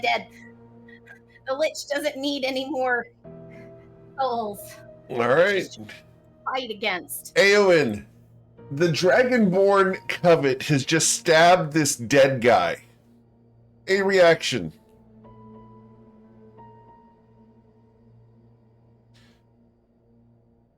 Nope. Okay. So, Twilight's Call, as you turn... Okay, Ewan? When I came into the room and went leave, what'd you say? Twilight's Call has dropped the dead body into the mud and muck where it's gotten stuck.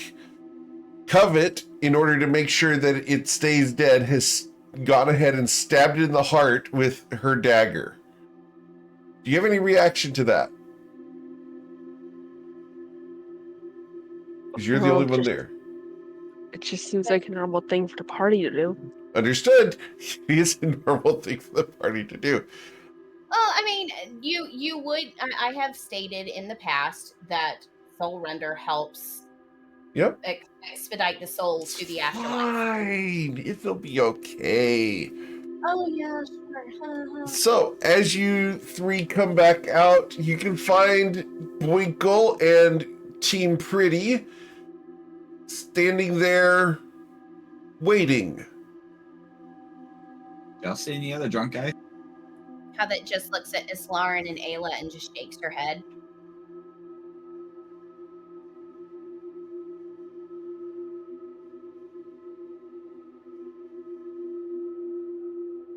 Winkle, did you see anybody else that's drunk?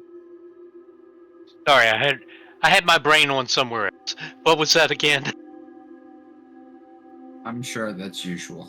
I mean, he's got Ayla on a leash right now, so this isn't surprising. That's a pleasant distraction. Right. Yeah. Did you see any other drunk guys? No. Most of the ones that I found were dead. I looked to see if there's anybody that's stumbling out of a bar. There are not. People stumbling out of bars in this place means that that person's going to be taken advantage of. And most people know better than to get that drunk. Maybe we should go inside of a bar?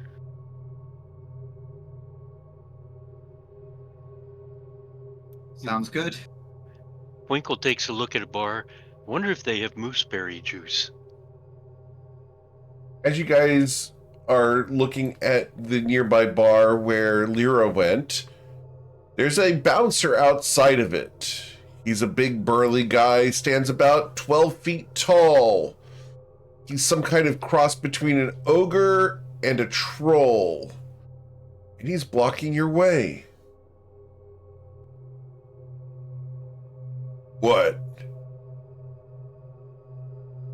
Anybody piss you off recently? Try to get some guy to kiss a lich. You're kidding. No. Get out of here. You wouldn't want to see somebody kiss a lich? No. Could be money in for it. How much?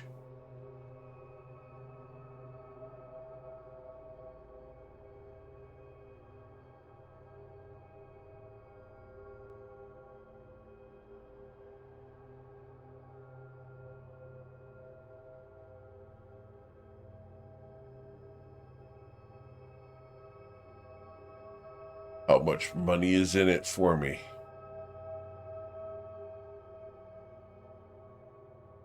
How much you offer him, Winkle?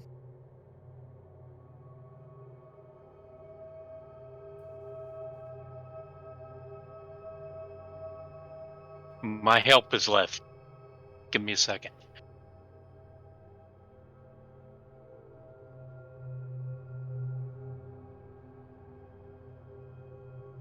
You here to drink? Or what?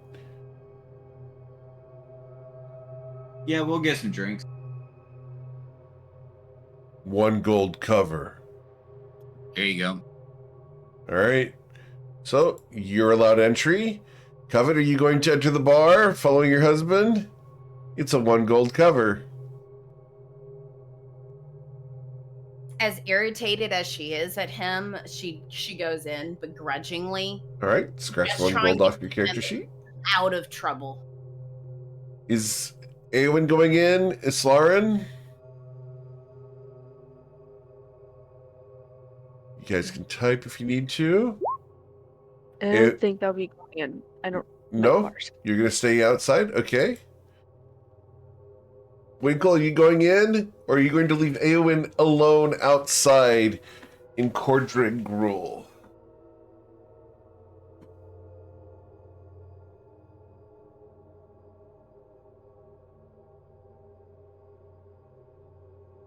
So, Winkle's trying to figure out how much gold he has. Yeah, okay, I got it. I'm not going to go in, but I'm going to offer the guy 100 gold. 100 gold. For someone? Yeah. Go on in. Try to find someone who wants to kiss a lich. I won't do stay it. here. Alright, well then keep your gold. And the rest of you guys can walk inside. As you do so, you guys are going to be met by a woman who seems very out of place in this environment. She appears to be a half drow and looks a bit more relaxed in this environment than you all feel. I'm gonna put her on the screen. Wow.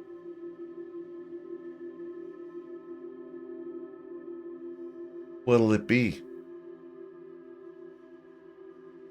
Looking for somebody with a death wish. Welcome to Cordray Gruul. Look around. If you're here, you have a death wish. It's not hard to find. What are you gonna have, mister?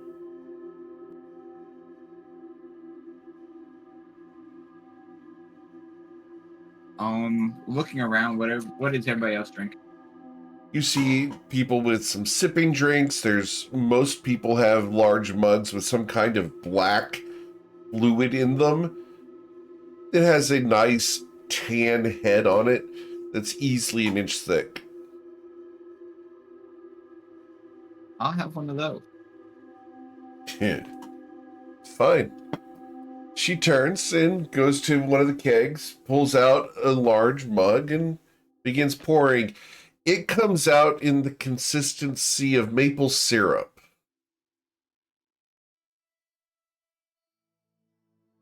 As she finishes that off, she goes to a second keg and opens that up, and the foam coming out of this one covers the top of it. There you go. The Darkest Night. That'll be 1 silver. And Twilight pays. How about you, miss? Same?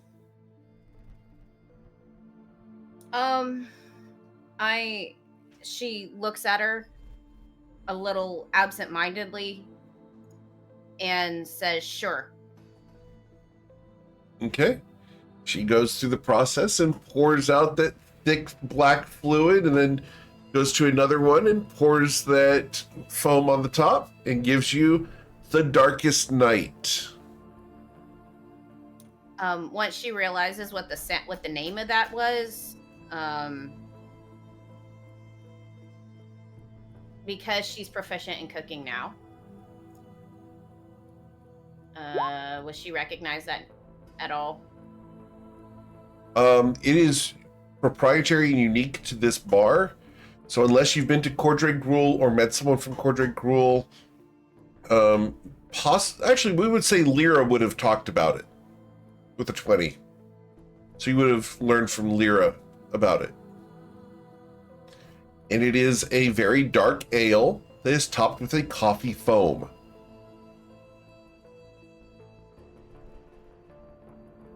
That sounds interesting. Would she remember whether Lyra liked it or not? Lyra enjoy shots of it, but not a full mug because it is a little bit too thick for her taste. It's a popular drink, and people here tend to like it. Okay. Covet is still thinking about the situation and potentially how to get Twilight out of it if he so wants this bow. There has to be another way. He will ask her if there's anybody around that would do anything for coin. You look around, and Twilight's call, it's with a sense of almost concern that you see Islarin walking around curing people's inebriation. The 9 people in the bar are no longer drunk or even tipsy. No one in this bar is willing to do anything you ask due to their inebriated state, as Islarin has cured them of it. You have been foiled by your own party members, sir. Covet looks at Islarin, potentially seeing this as well. Not potentially. She's doing it actively. Okay, and she smiles, catching Islarin's eye, and just smiles and just nods a thank you.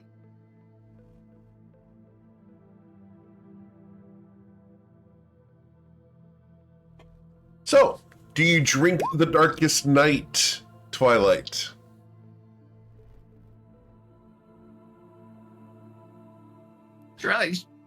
Twilight's trying to figure out how he can create a challenge or a dare or something along the lines that would get somebody either desperate, deprived, or wishing for death in some shape, form, or fashion that may want to partake of a task that he's got.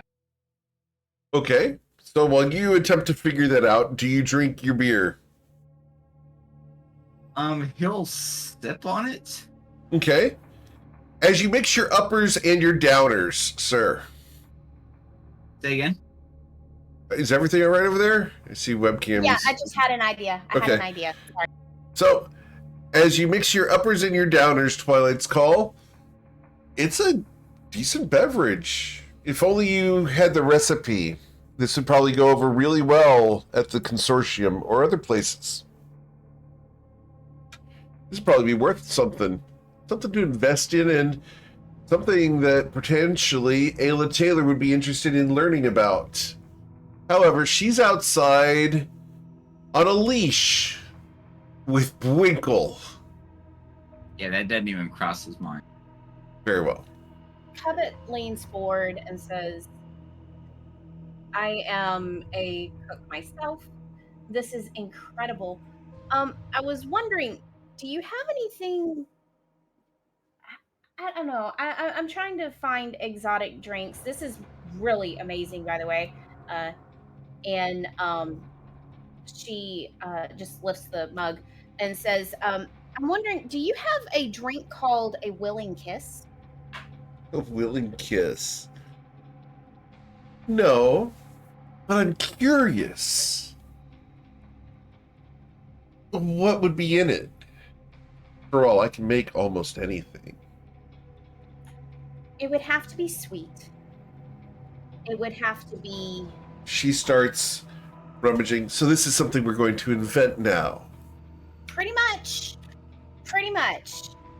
Okay, let me go ahead and get my tools because I actually have a thing for this.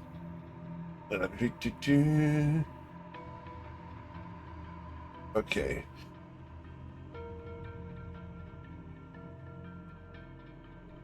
So it has to be sweet. It has to be strong. Commanding.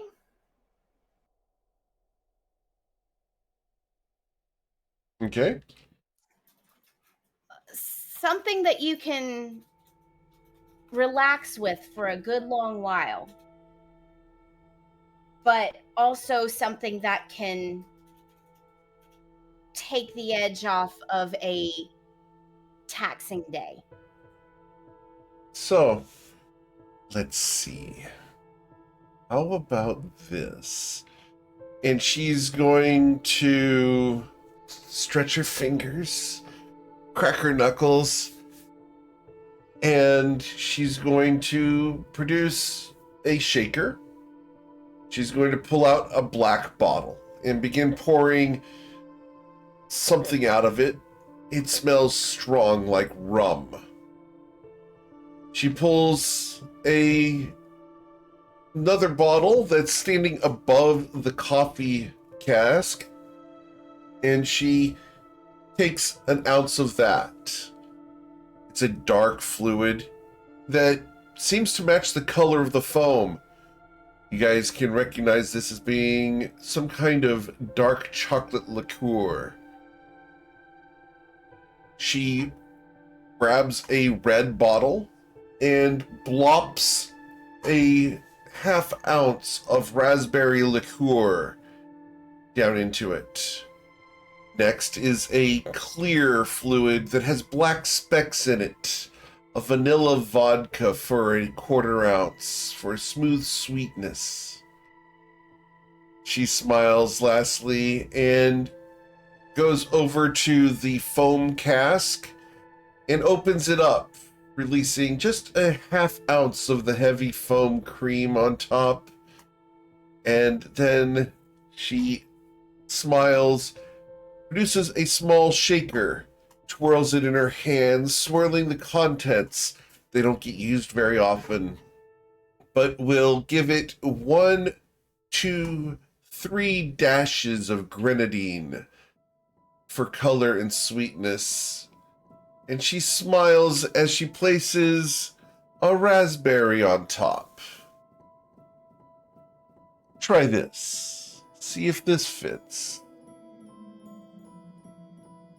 I'm going to go ahead and put this recipe in Roll20 for you guys, and we'll also put it in Discord's general chat, because this will be kind of... Actually, we'll put it in the food and drinks channel. We'll see if someone is willing to try that. Called A Willing Kiss. It's rum, creme de cacao, raspberry vodka, heavy cream, and a splash of grenadine.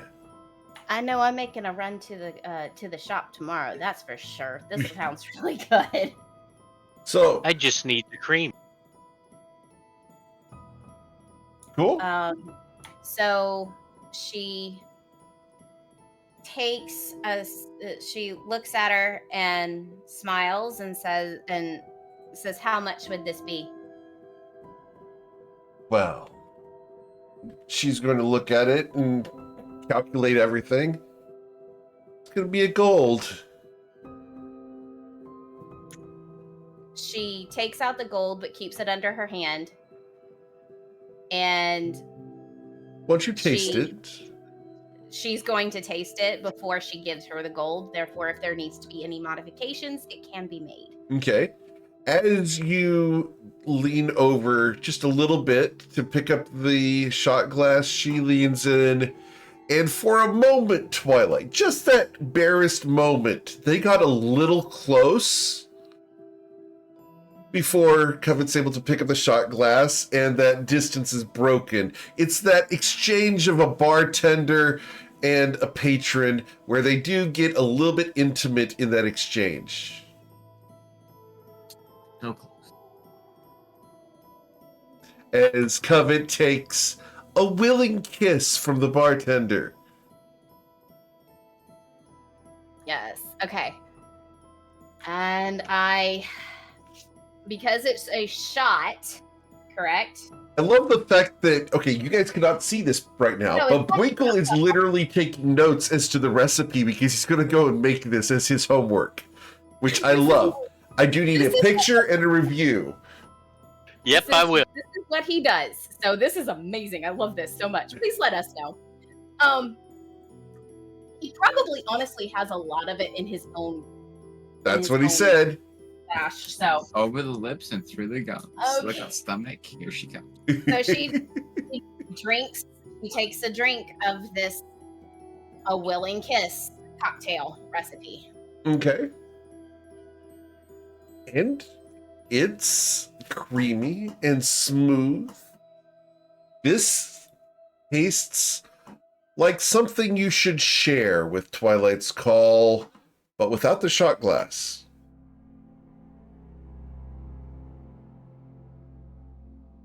As Twilight's Call is given the come hither finger. He will partake. Awesome. Covet, you've learned the trick to the willing kiss. The finger. Come hither, look. The come hither look, we'll refer to it. We're not going to refer to it as the finger. Yeah, the come hither look. Understood. So, he asks, as she watches the two dragonborn kiss, so, worth it? Definitely. Could you make one to go? Sure. And she will go ahead and make one to go.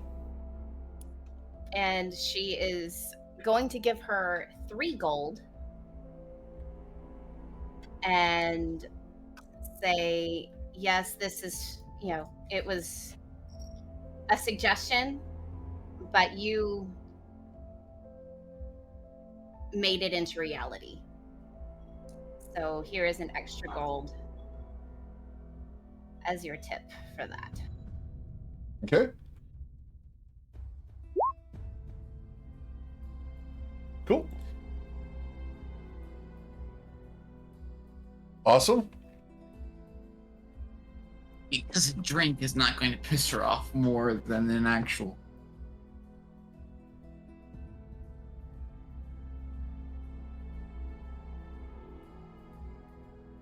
Okay, let's go try it out. So What's the worst that could happen? she looks at Twilight as she takes the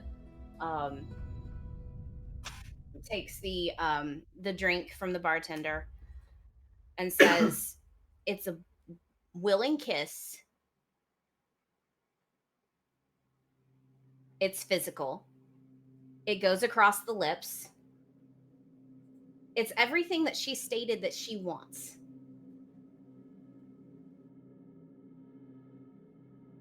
And if we need to, we can have a man deliver it. Okay, fine, let's go. What's the worst that could happen? Absolutely. It's better than taking a life. We didn't take a life. It was already taken. You were going to give her a dead body. And then at the same time, she's going to look at Islarin and be like,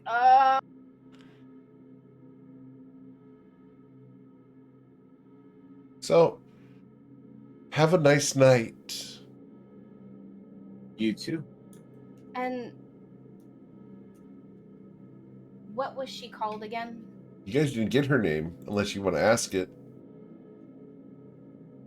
She looks at her and because of what she just did, she is going to phrase it of, and what do they call you? She smiles. Shadeclaw.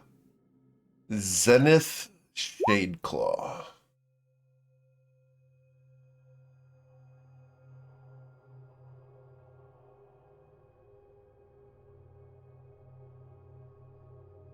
Well, it looks like the patrons here are ready for another round. They are no longer drunk.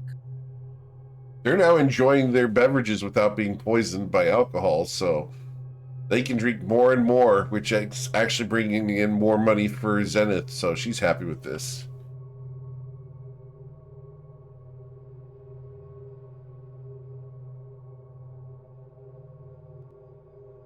Alright, we ready to go? Hold on. She's going through every single scenario.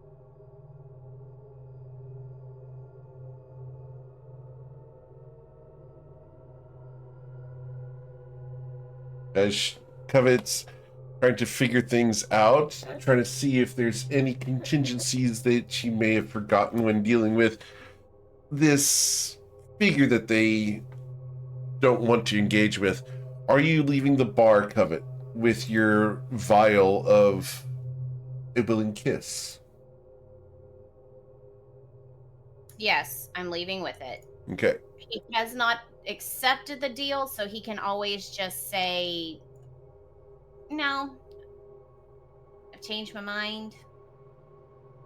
You can keep the bow.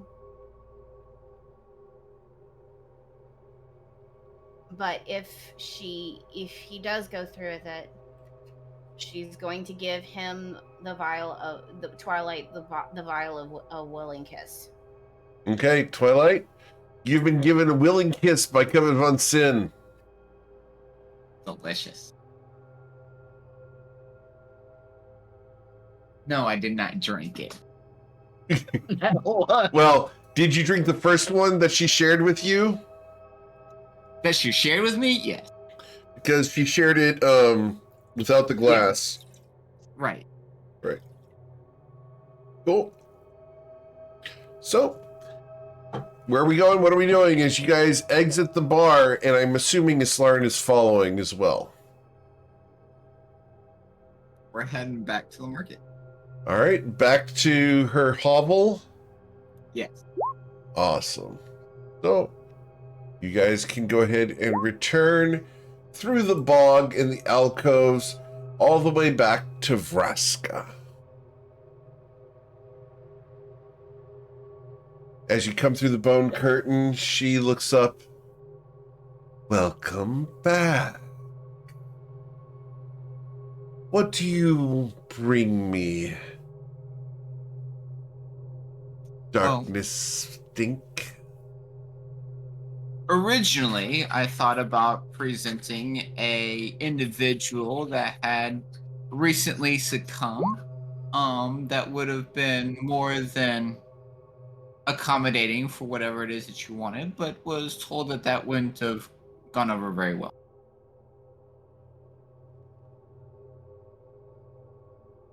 Whoever told you that was quite wise. So instead, as per your request, I present to you, from me, a willing kiss. And he will hold out the vial of the alcoholic beverage. He raises a non-existent eyebrow. What's this? It's a willing kiss as requested. She looks at it. A drink. Yes. Whose kiss is it? Well, it's from me, of course. She looks at you and smiles. Truly. It is for this drink is for you to enjoy. From me. Her eyes and cheekbones raise. Please roll a persuasion check, sir, to pull this off. Oof. I'm actually going to burn my inspiration for that one. You're going to put inspiration here? With help. A 21. She looks at the dragonborn before her and will unstopper the vial. And a long forked tongue goes down into the vial and just tastes it for a moment. Comes up and licks her lips.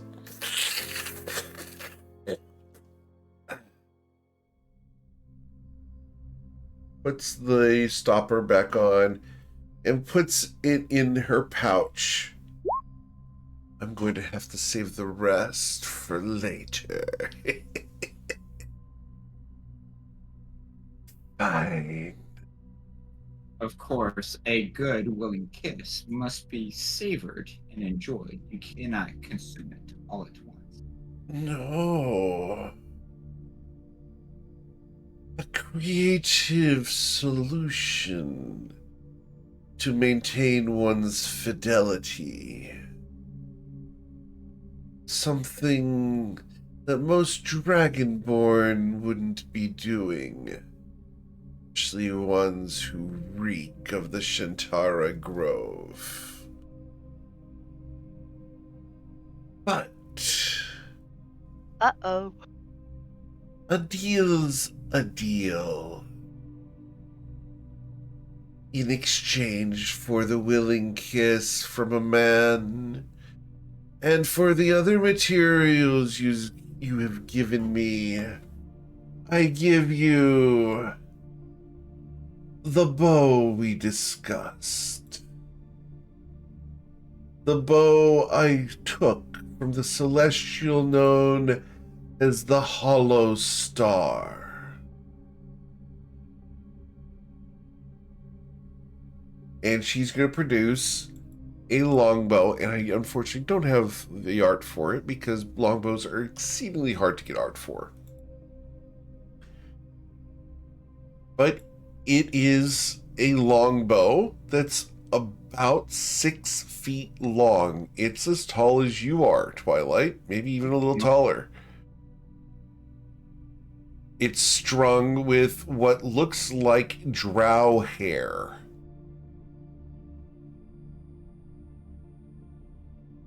And the edges of it shimmer with darkness, and it feels comfortable in your hand. The wrapping around the grip on the riser is made of some kind of flesh. You might not want to know who or what that came from. Ignorance is bliss. But as you do touch it, Twilight, do you take it from her? I do procure it. Okay. As your hand touches the flesh of the riser, there's a chill that runs down your spine, almost of familiarity. Something that triggers a memory of home. It's interesting, isn't it? What could that be? Maybe it's just how good this fits in your hand. Regardless, if Vraska looks at you, well now, our deal's complete. Thank you for the supplies. And you said the arrows as well? She smiles. Indeed, if the wine is included. And the 2 bottles will be displayed. Okay. Rabbit pulls them out of her pack. All right. And she is going to provide you with 5 arrows. And the 5 arrows of slaying, the heads on them appear to be long fingernails that have been taken from some kind of creature whose fingernails are long and broad. It's easily the width of 2 of your fingers, Twilight. The fingernails are serrated and razor sharp. Please roll a religion check, Twilight's Call, as you look at these. Okay. Religion check. Yes, please. No idea what these are or what they're related to. Does Covet see it? Because I mean, she's standing next to him. Okay, sure.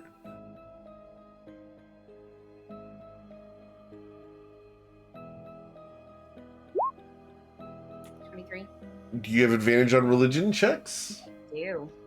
Awesome. So these appear to be celestial fingernails but from a void god's celestial. The only void god that comes to mind that this would fit is the god Cateus.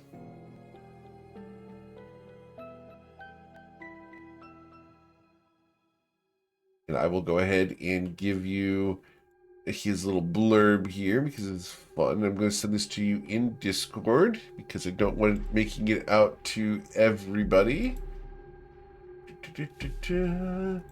So to covet. Here we go. There you go, Covet von Sin. Enjoy that. I believe I actually have Art of Cateus. Yes. Here we go. And this is the Art of Cateus for you. There you go. Oh, wow. I love that reaction. It's not. And they're arrows of dragon slaying. They're arrows of slaying. Period. Okay.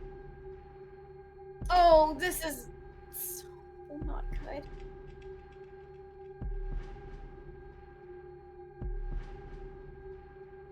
Now, did you want a reading of the runes like we discussed?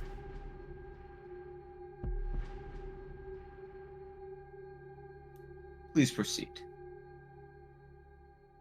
She will gather up a bag of runes and throw them onto the table. Please, sir, roll 1d100.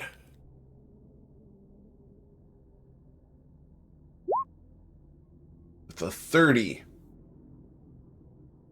she looks down at the runes, clicks her tongue.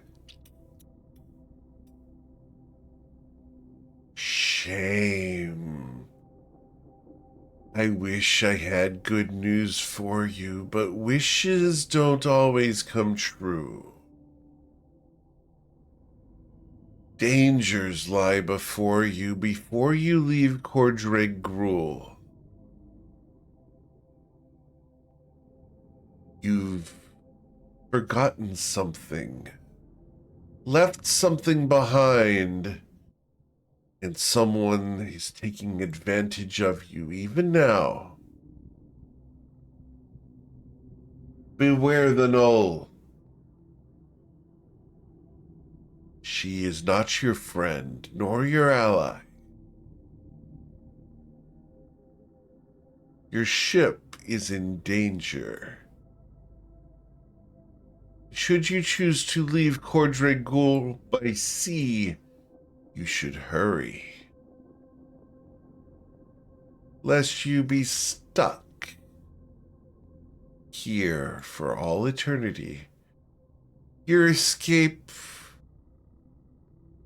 lies on the edge of a knife. The dead come for the Managath's might. And at that note, we take our leave. She looks after you.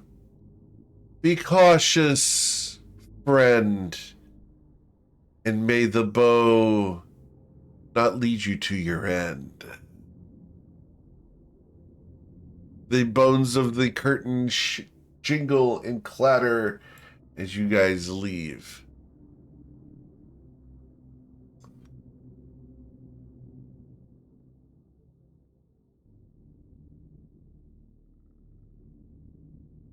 What would you like to do?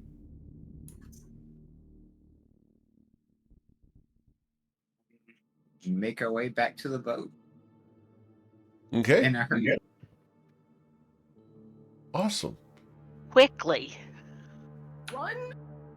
So, as you guys run, Winkle, are you going to let go of the leash, or are you going to hold on to your slave? I'm going to hold on and actually pick her up and run. Awesome. So, Ayla, as you are about to start dashing away, You are bodily lifted by Bwinkle. Do you resist? Heavens no, he runs faster than I do. Awesome, cool. So, as you guys head towards the ship, you've only received a warning from this lich person. You don't see anything out of the ordinary from here, but as you approach, the docks seem to be absolutely swarming with skeletons. And we're going to go ahead and have you guys find yourselves on the top right-hand section of the map here. And we're going to roll for initiative.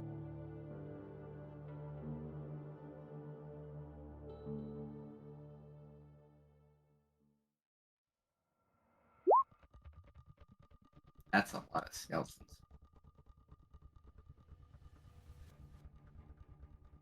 Do we have the additional amount next because we're standing next to a Slarn? I believe so.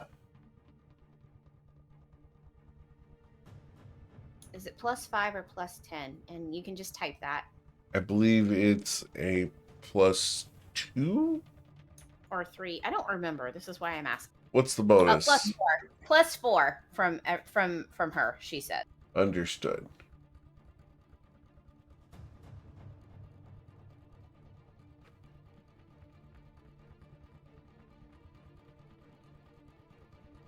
So, going to go ahead and roll several initiatives here because I need to go ahead and make sure I keep these in order. All right. So I need to roll one initiative here.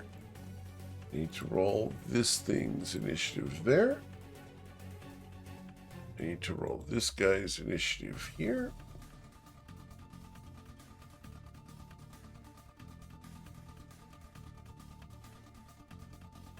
And here.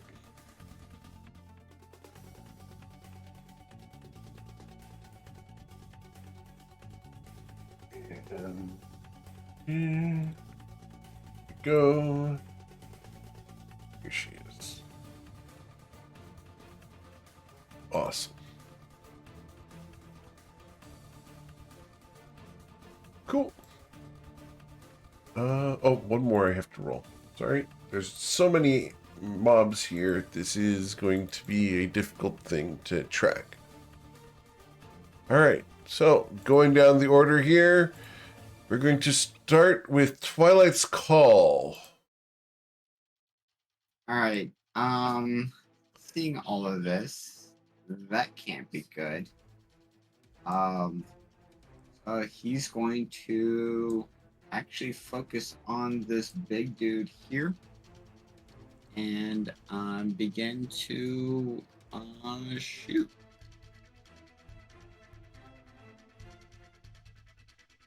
So, 2 attacks, and then big he'll guy. do, Okay, this big guy here. understood. He'll do his 2 attacks, and then he'll do his bonus action, Swift Quiver, and do 2 more attacks. Okay. Oh, that's not good. A natural 1. It doesn't even notice as the arrow clatters against the stone between you and him. He's still a little shaken by what just happened, and will attempt to refocus and take his second 2 shots. Yeah, not. There we go. And with the 26, you do pierce through its plate armor, and you hear a ring from within as you've dealt 24 piercing damage to it. It's not good. It turns its 3 heads at you and laughs. Anything else, Twilight's Call? he'll move just right about there, but not much more. All right. At that, way over here on the ship, there is a knoll that looks dead inside. And she is going to go ahead and... Can't do that yet. Yeah, we're going to go ahead and go inside. We're just going to go right into the captain's quarters, which she had already used knock on. Winkle, what would you like to do?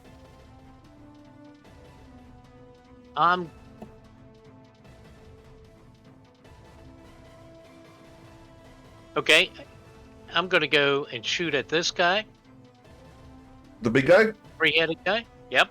Okay. I'm gonna do a accurate shot. Sure. Oh.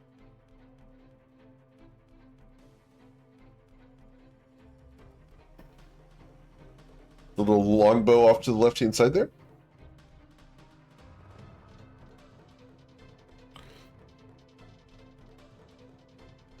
We hit the bow and arrow next to accurate shot.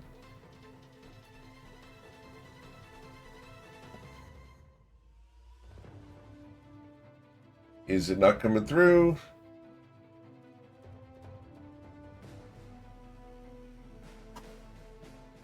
Hold on, found. Sure.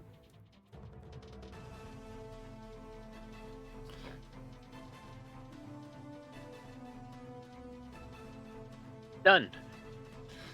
All right. So, your accurate shot with the first one will pierce it, and you will deal 16 damage to it. The second shot will hit as well, dealing 13 damage to it. I want to do a. You gonna do your third shot as well? Yes. Okay.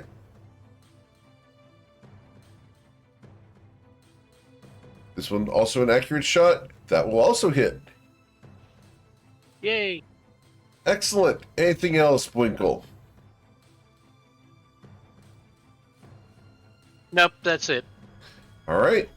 Miss Von Sin, as this thing has been shot 3 times, it's going to go ahead and use a legendary action at the end of Winkle's turn, and it's going to move.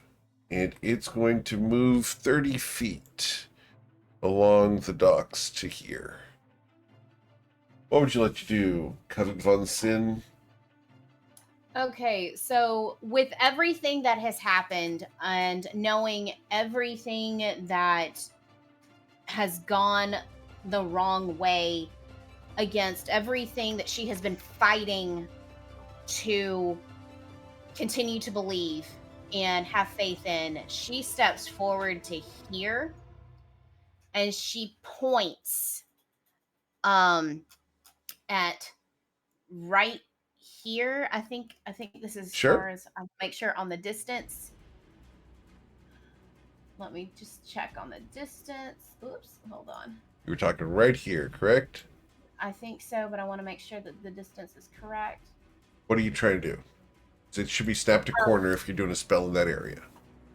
To corner, you said? Okay. Yes, snap to corner. Okay, just making sure. And I'm checking the make sure. Yeah, it's a sphere. Okay. Okay.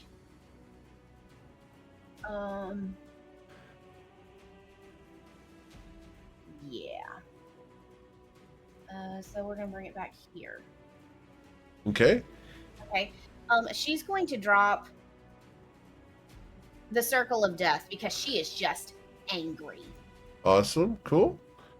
That was from here, 60 feet. Like so, correct? Correct. Awesome. So, the circle of death expands outwards and it blossoms with darkness. We're going to go ahead and check here on a couple things. So, your circle of death will deal 33 necrotic damage. All right. So, As you destroy several skeletons where they cannot possibly survive the circle of death, all of these skeletons are destroyed. And actually, let me back up here. Pulling them back here for just a second. So 1, 2, 3, 4, 5, 6, 7, 8, 9, 10. All right, so this is going to be 30 skeletons that are going to be destroyed here by the circle of death. And then the skeletal wolves are immune. This thing here, actually, I've got more skeletons on the ship that need to be destroyed, so they're gone. The big guy over there, he is resistant, so his constitution saving throw is going to be a 17, so he saves and is resistant, so he's going to take 8 necrotic damage. I just want to say that before I did that, I want to make sure that the mask is over my face. Okay. Awesome. Cool. And you will see a large number of fish float to the surface on the water Tracks. as you have killed thousands with your circle of death. The second day in a row that we've had a circle of death. We had one last night. All right, Coven von Sin, that was very effective. And you dealt like 9,000 damage. I feel better. Thank you. So that was my action. Bonus action. She is going to point at this one. Okay. And says, "You're next," and casts, goes ahead and places empowered hex on him. All right. And we're going to go ahead and get the empowered hex. Awesome. Yeah, and I'll roll that next. Sure. Cool. Then it's going to use a legendary action at the end of your turn, Coven von Sin, unless you want to move.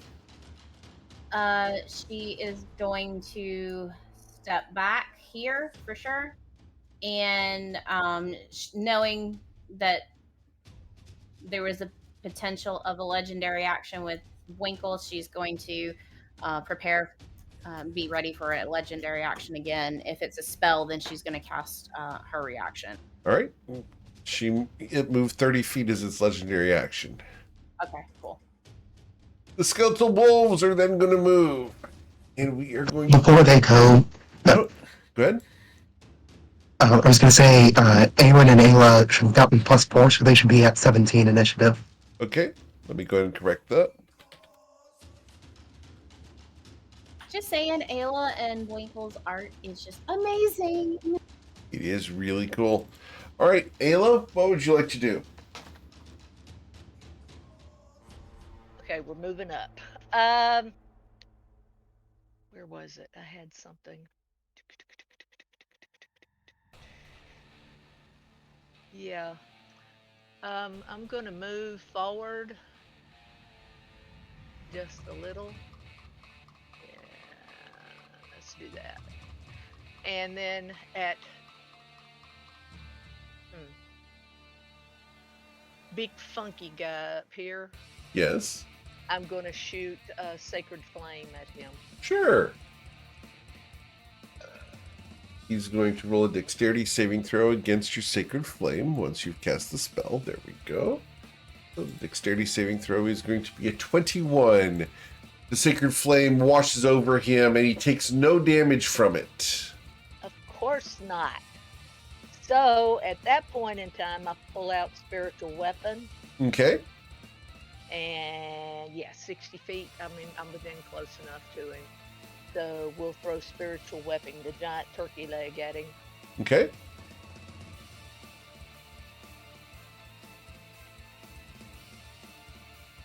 right. So the spiritual weapon comes out, and with a 25, you bludgeon him, dealing 7 damage. Not much, but it's something. So, all right. And I'm going to step back just a little bit. Okay. Cool. At the end of your turn, we are going to go ahead and perform another legendary action. And we are going to go ahead and perform a summoning. Counter spell. This is not a spell. This is a spell-like ability because of what it is. And so, Of course. we're going to be targeting somewhere within range here. And we can do 30 feet of it. So 30 feet. So somewhere inside there, we're going to go ahead and place a couple of lovely friends. So we're going to place 1, 2... Oh, stop that. 3, 4, 5 skeletons appear. All right. And I appear to have gotten rid of my skeletons initiative, so I need to go back up there and pull that up. They were at a... Well, they were also at a 14, so... Okay. Cool. Anything else? So that was the end of Ayla's turn, right? Right. All right. Then we go from Ayla to Eowyn. What would you like to do, Eowyn? Can I do Fireball? You can do Fireball. Where would you like to do Fireball? I want to do Fireball on this one. Okay. Do you want to catch the skeletons in it? Yeah, I was hoping it would do that. Okay. We can do Fireball so that it lands in that area. So we would do Fireball like right here. Does that make sense? It does. I just want to do Fireball for some reason. Okay. So as Eowyn starts with the fireballs, here we go.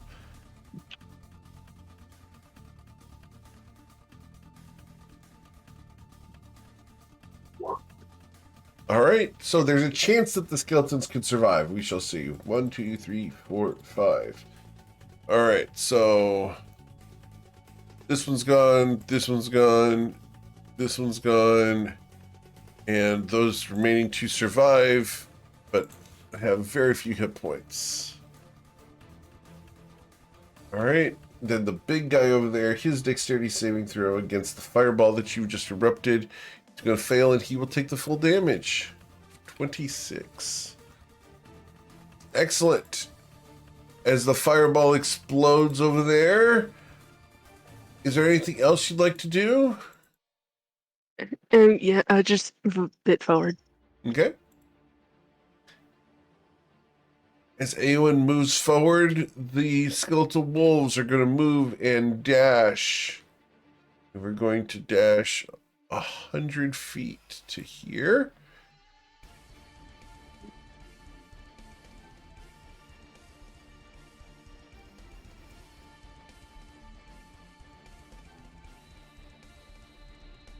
And here we go. 100 feet. All right. The skeletons then begin to move. Skeletons are going to dash, and we're going to move 60 over to there. And these skeletons are going to move forward to here, and then there. And we're going to be attacking. We're going to start by attacking Twilight's Call with a short sword. An 11 will miss you.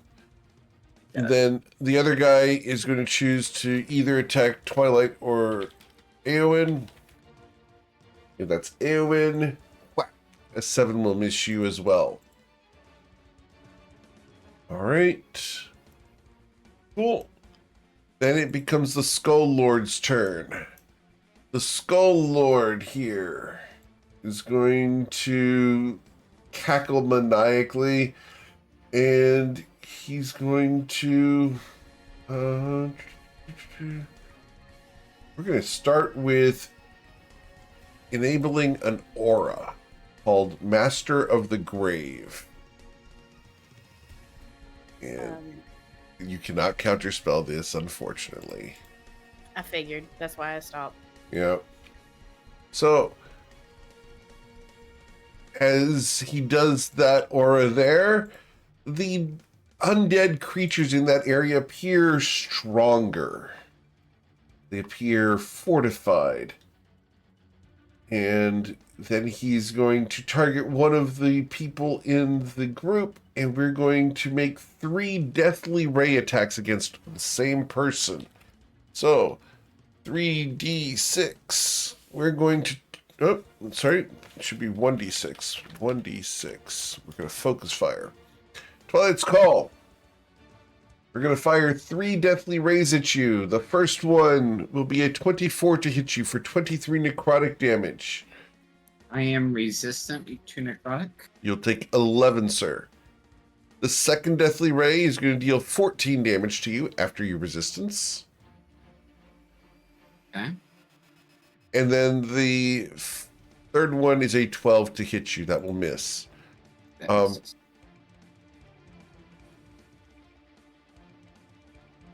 The temporary hit points. What's the feature called, Covet? What's the thing that's giving you temporary hit points? Soul Render. Okay. Let me pull up Soul Render because I need to. And Siphon Life.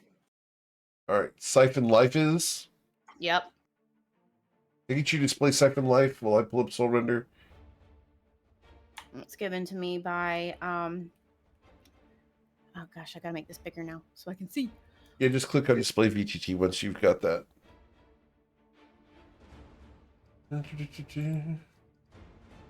So yeah,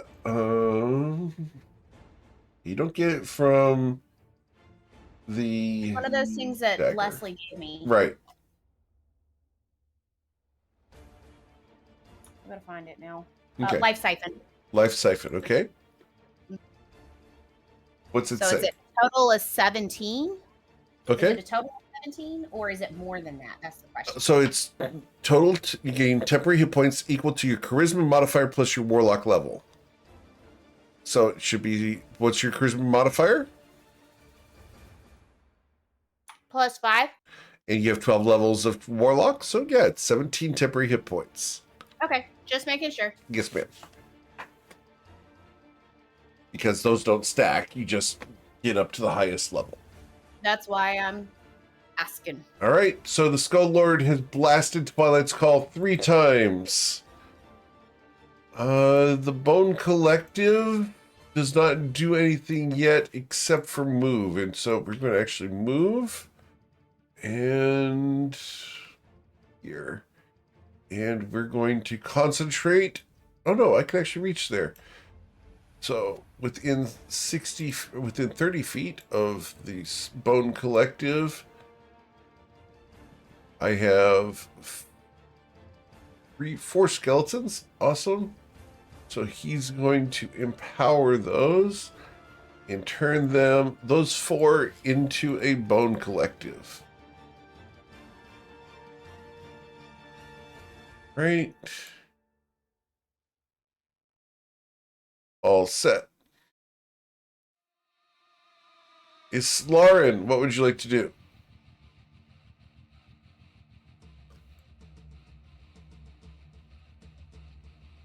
I forgot to move these guys. We're just going to move.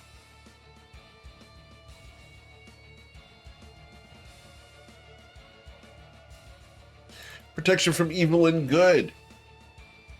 Awesome. I'm casting that on myself. Cool. And moving up to there, I think that's as far as I can go for now. Awesome. Anything else? That's it. Okay, if that's it for you, then we go to we're going to go ahead and let this guy go ahead and move once more. We're going to move 30 feet to here.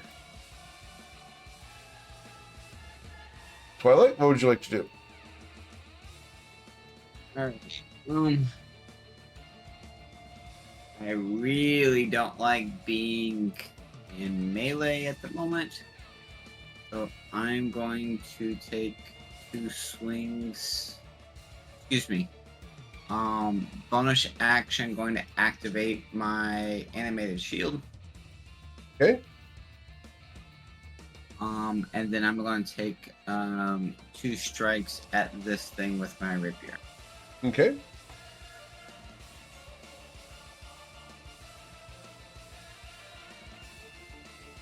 Awesome.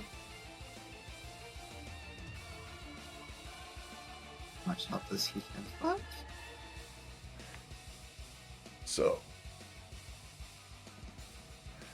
you hit and you struck the skeleton, you said, right? Yeah, this thing in front of me. Okay, so that one dies. And then the other one over here. Nope. Too From bad I here? didn't use the flourish. That one will die as well. Okay. Anything else, sir? Why did they die? Why did that second one die?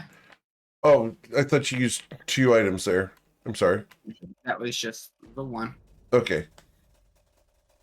As Gotcha. much as I would love for it to disappear. Yeah, I was reading Islarin's thing, and Islarin dealt 16 damage up there, so got it. Alright. I will attack this one with a defensive flourish as well. All right. That's not good. All right. So you will hit, dealing 13 damage and destroy it. And adds an additional 1 to my AC. Okay. Awesome.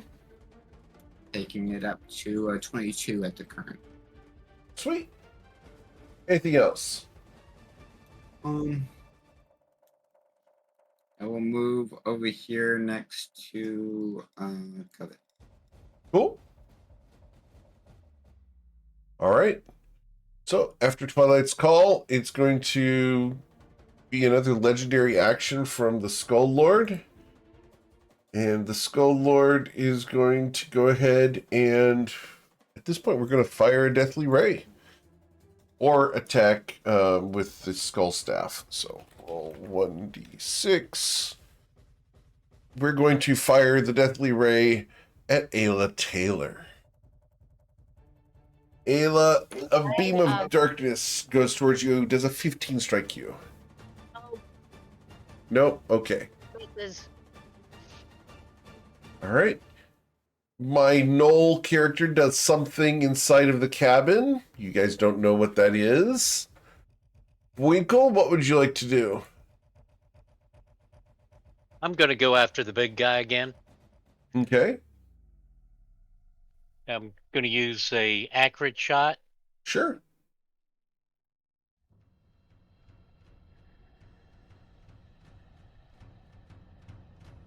Sweet. How many arrows do you have?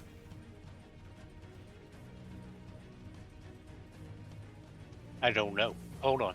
Oh, someone's not been tracking arrows. Okay, we'll worry about that in a moment. We'll check that out We in a have been bit. tracking arrows this entire camp. You guys haven't been tracking your arrows? Oh, I got 60. I'm good. okay. Why aren't you guys tracking arrows? That wasn't. Yes, I will now.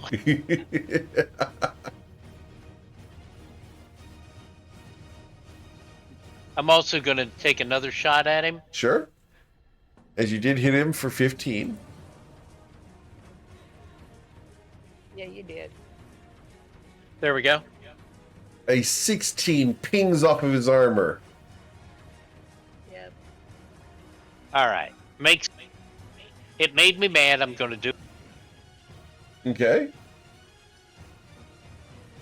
A 17 pings off of his armor as well. The blunted arrows are doing nothing to him, sir. 1 out of 3 is pierced. Yeah, it figures. I would like to go straight down. Okay. think Ayla will be pleased by that. Well,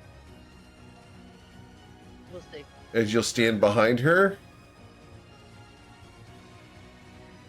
As the great Musatar in plate stands behind the squishies, we will go to Covet Von Sin. Called smart.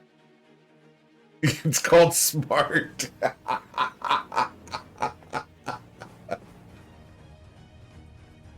Miss Von Sin. Hold on. Measuring real quick.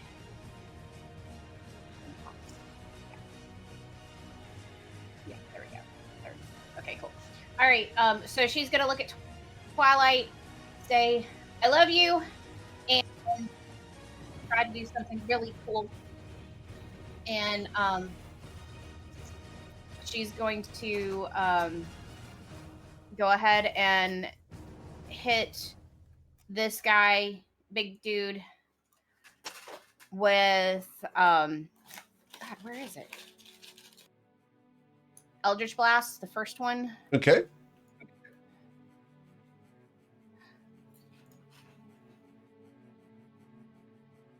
A 17. You hear the reverberation of its armor as your blast does nothing.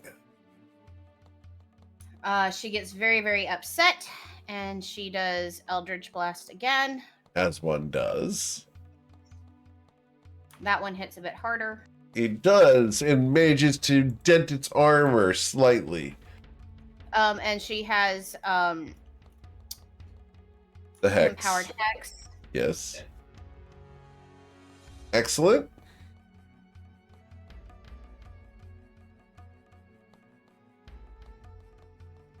Anything else, Miss Von Sin? She has one more. She's actually, yeah. She's going to do Eldritch Blast again. Okay. But this time, going to push this thing away. All right. Her guy from Islaren. Sure. Let's get your Eldritch Blast.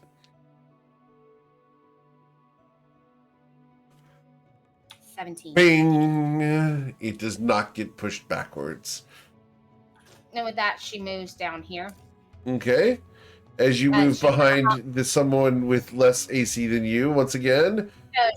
She hops on top of the stone here. Okay, I'm gonna need an acrobatics check for that one because it's partially slippery. It's only a half square. Gotta beat a 12 for this, or you're gonna fall in the water. All right. So, Coven Sin leaps off the cliff, impacts the stone, and falls down into this narrow gap in the water here between the cliff face and the stone. Covet, you're going to suffer falling damage. You're going to suffer 5 points of falling damage, and you are now wedged between the cliff and the rock. You're going to have to make an escape attempt to get out of there. And does that happen this turn or next? It's an action to try to escape. But your foot is now wedged between there. It's not good. Anything else, Covet? I've already rolled my Empowered Hex, right? Yes, ma'am. Yeah. Okay, I got a plan. All right. So, after Covet Von Sin, the Skull Lord will use another legendary action to target someone, 1d6. Number 3 is Eowyn. Eowyn, a deathly ray is blasted towards you with a 19 to hit. I believe that misses you. So, if that misses, then we go to Ayla Taylor. The formerly fish-infested water. Yeah, I'm going to come right up here. And the first thing I'm going to do is I'm going to cast Spirit Guardians. Okay. Awesome. And it's going to be radiant damage. Yes, ma'am.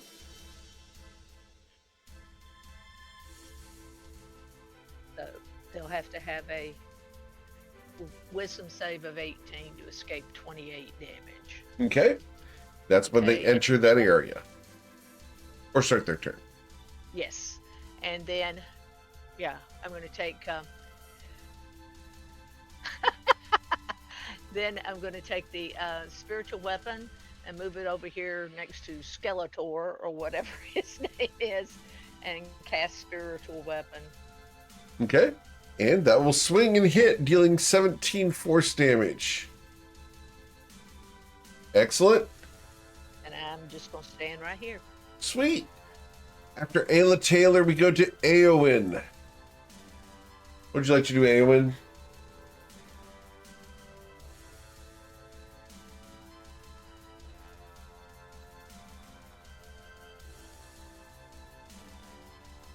As Eowyn's figuring out their plan, I'm going to put a note here.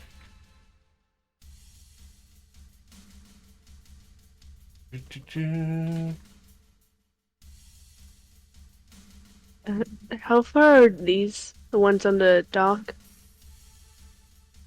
Which one's the... Yeah, the ones on the dock. Oh, those down there? Let's see here. From you, those guys are 60 feet to there. So you could actually throw that fireball up to here and get a lot of them. I was gonna do Flaming Spear, but if you... Fireball against wood, why not? Actually, fireball, as a spell, you can throw it pretty much anywhere you want. It's 120 feet, so... Nope. You suggested fireball. It's a wooden dock, but I'm gonna do it. Okay, so we're going to do fireball here. Awesome. Cool. So, let's go ahead and get your fireball.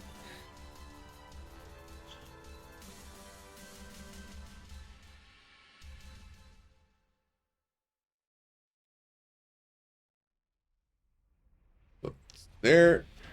And the fireball goes out, and that's going to deal 28 damage. So I have 7 skeletons in there. So, 1, 2, 3, 4, 5, 6, 7. And the DC to win is a 17. So, we're going to go ahead and vaporize all but 2 of them. All right, these guys each suffer 14 damage. Right. And the doggo there, his dexterity saving throw against the fireball is a 3. So he's going to suffer the full damage of 28.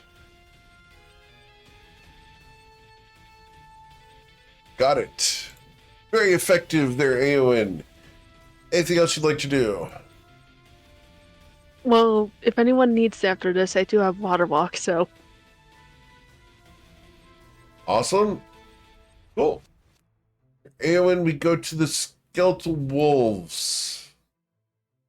And we're going to have wolves move. We're going to move, and this wolf is going to move to here. Entering the Spirit Guardians means he needs to make a wisdom saving throw of a 10. How much damage does he suffer, Ayla? 28. Awesome. That's big. All right. And this wolf... this wolf is going to go there. And he can fit there because he's a skeletal wolf and he has that feature. So we are going to go ahead and attack with skeletal wolves on his Slarin because we have advantage on his Slarin. So advantage and disadvantage. So actually I'm going to attack twice at his Slarin. Slarin, once a 21 to bite you. Are they all at disadvantage? It's advantage and disadvantage because of pack tactics and protection from good and evil. All right, 21 misses. The second strike there's a 10. The last wolf here is going to attack the one that hurt it, which is Ayla. A 7 misses Ayla. All right. This wolf here is going to move, and we're going to dash up to here. All right. The skeletons begin moving. A dash for a total of 60. Oh, come on. We're just going to go ahead and move a whole bunch of skeletons to where they need to go. All right.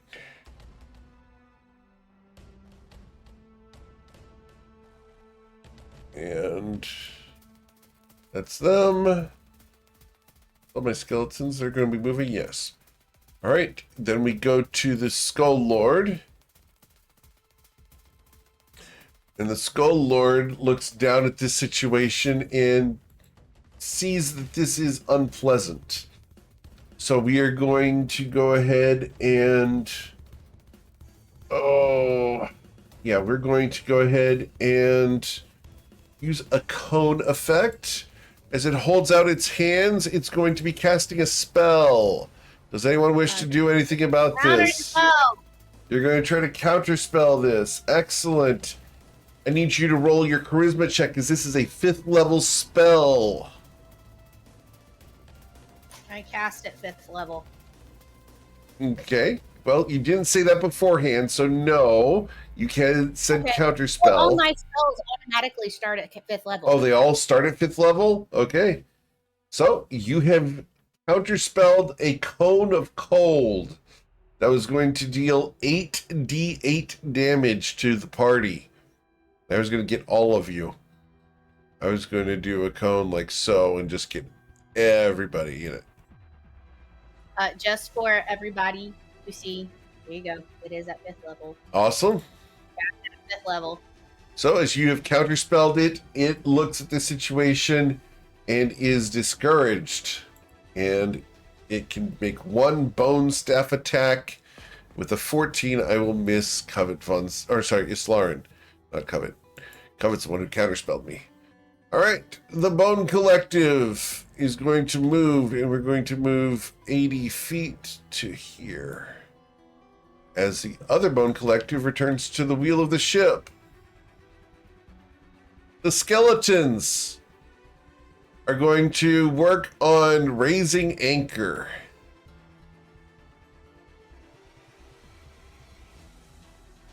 All right.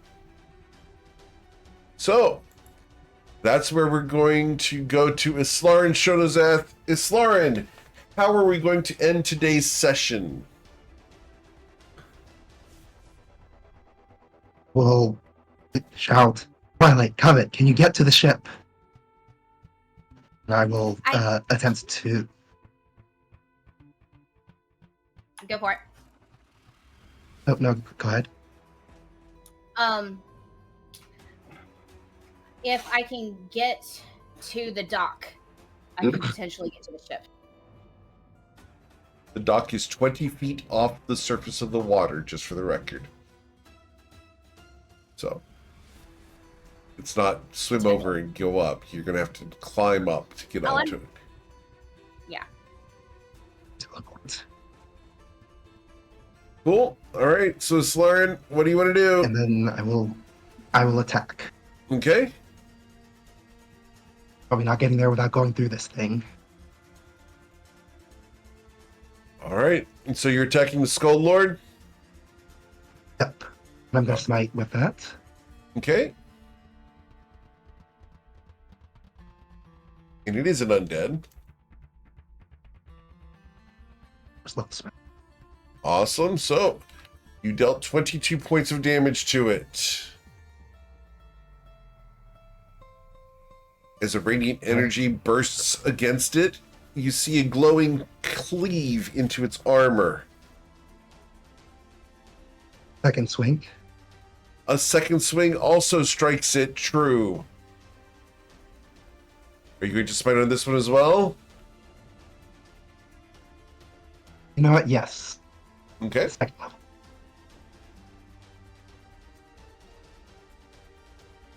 All right. So that's going to be 35 damage. Excellent. And third swing. Sure. That will also hit as the back end of the polearm strikes it. No smite on this one. No smite on that I'll leave one. it there.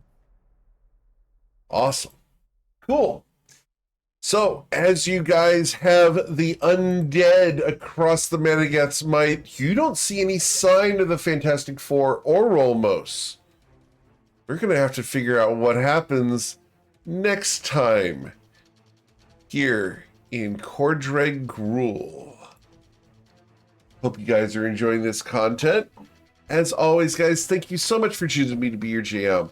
I greatly appreciate you guys choosing to level up your gaming experience with GM Eric. Do watch the FYI channel. We got some fun stuff coming up. Check out the Patreon over at patreon.com/GM Eric, as well as the website where we've got the new t-shirt and the Punch Aimer in the Face pillows. Those are up there. And we will be back tonight for a hangout where we're going to go ahead and talk about lore and do some prep stuff and take care of some ToyvoaRPG.com stuff. So, have a wonderful week, guys. Please stay safe, and we will catch you guys tomorrow morning for Beneath Fallen Skies, as they are currently protecting a Temple of Seshia in Akru. Take care, everybody. Be safe, and we'll catch you guys later.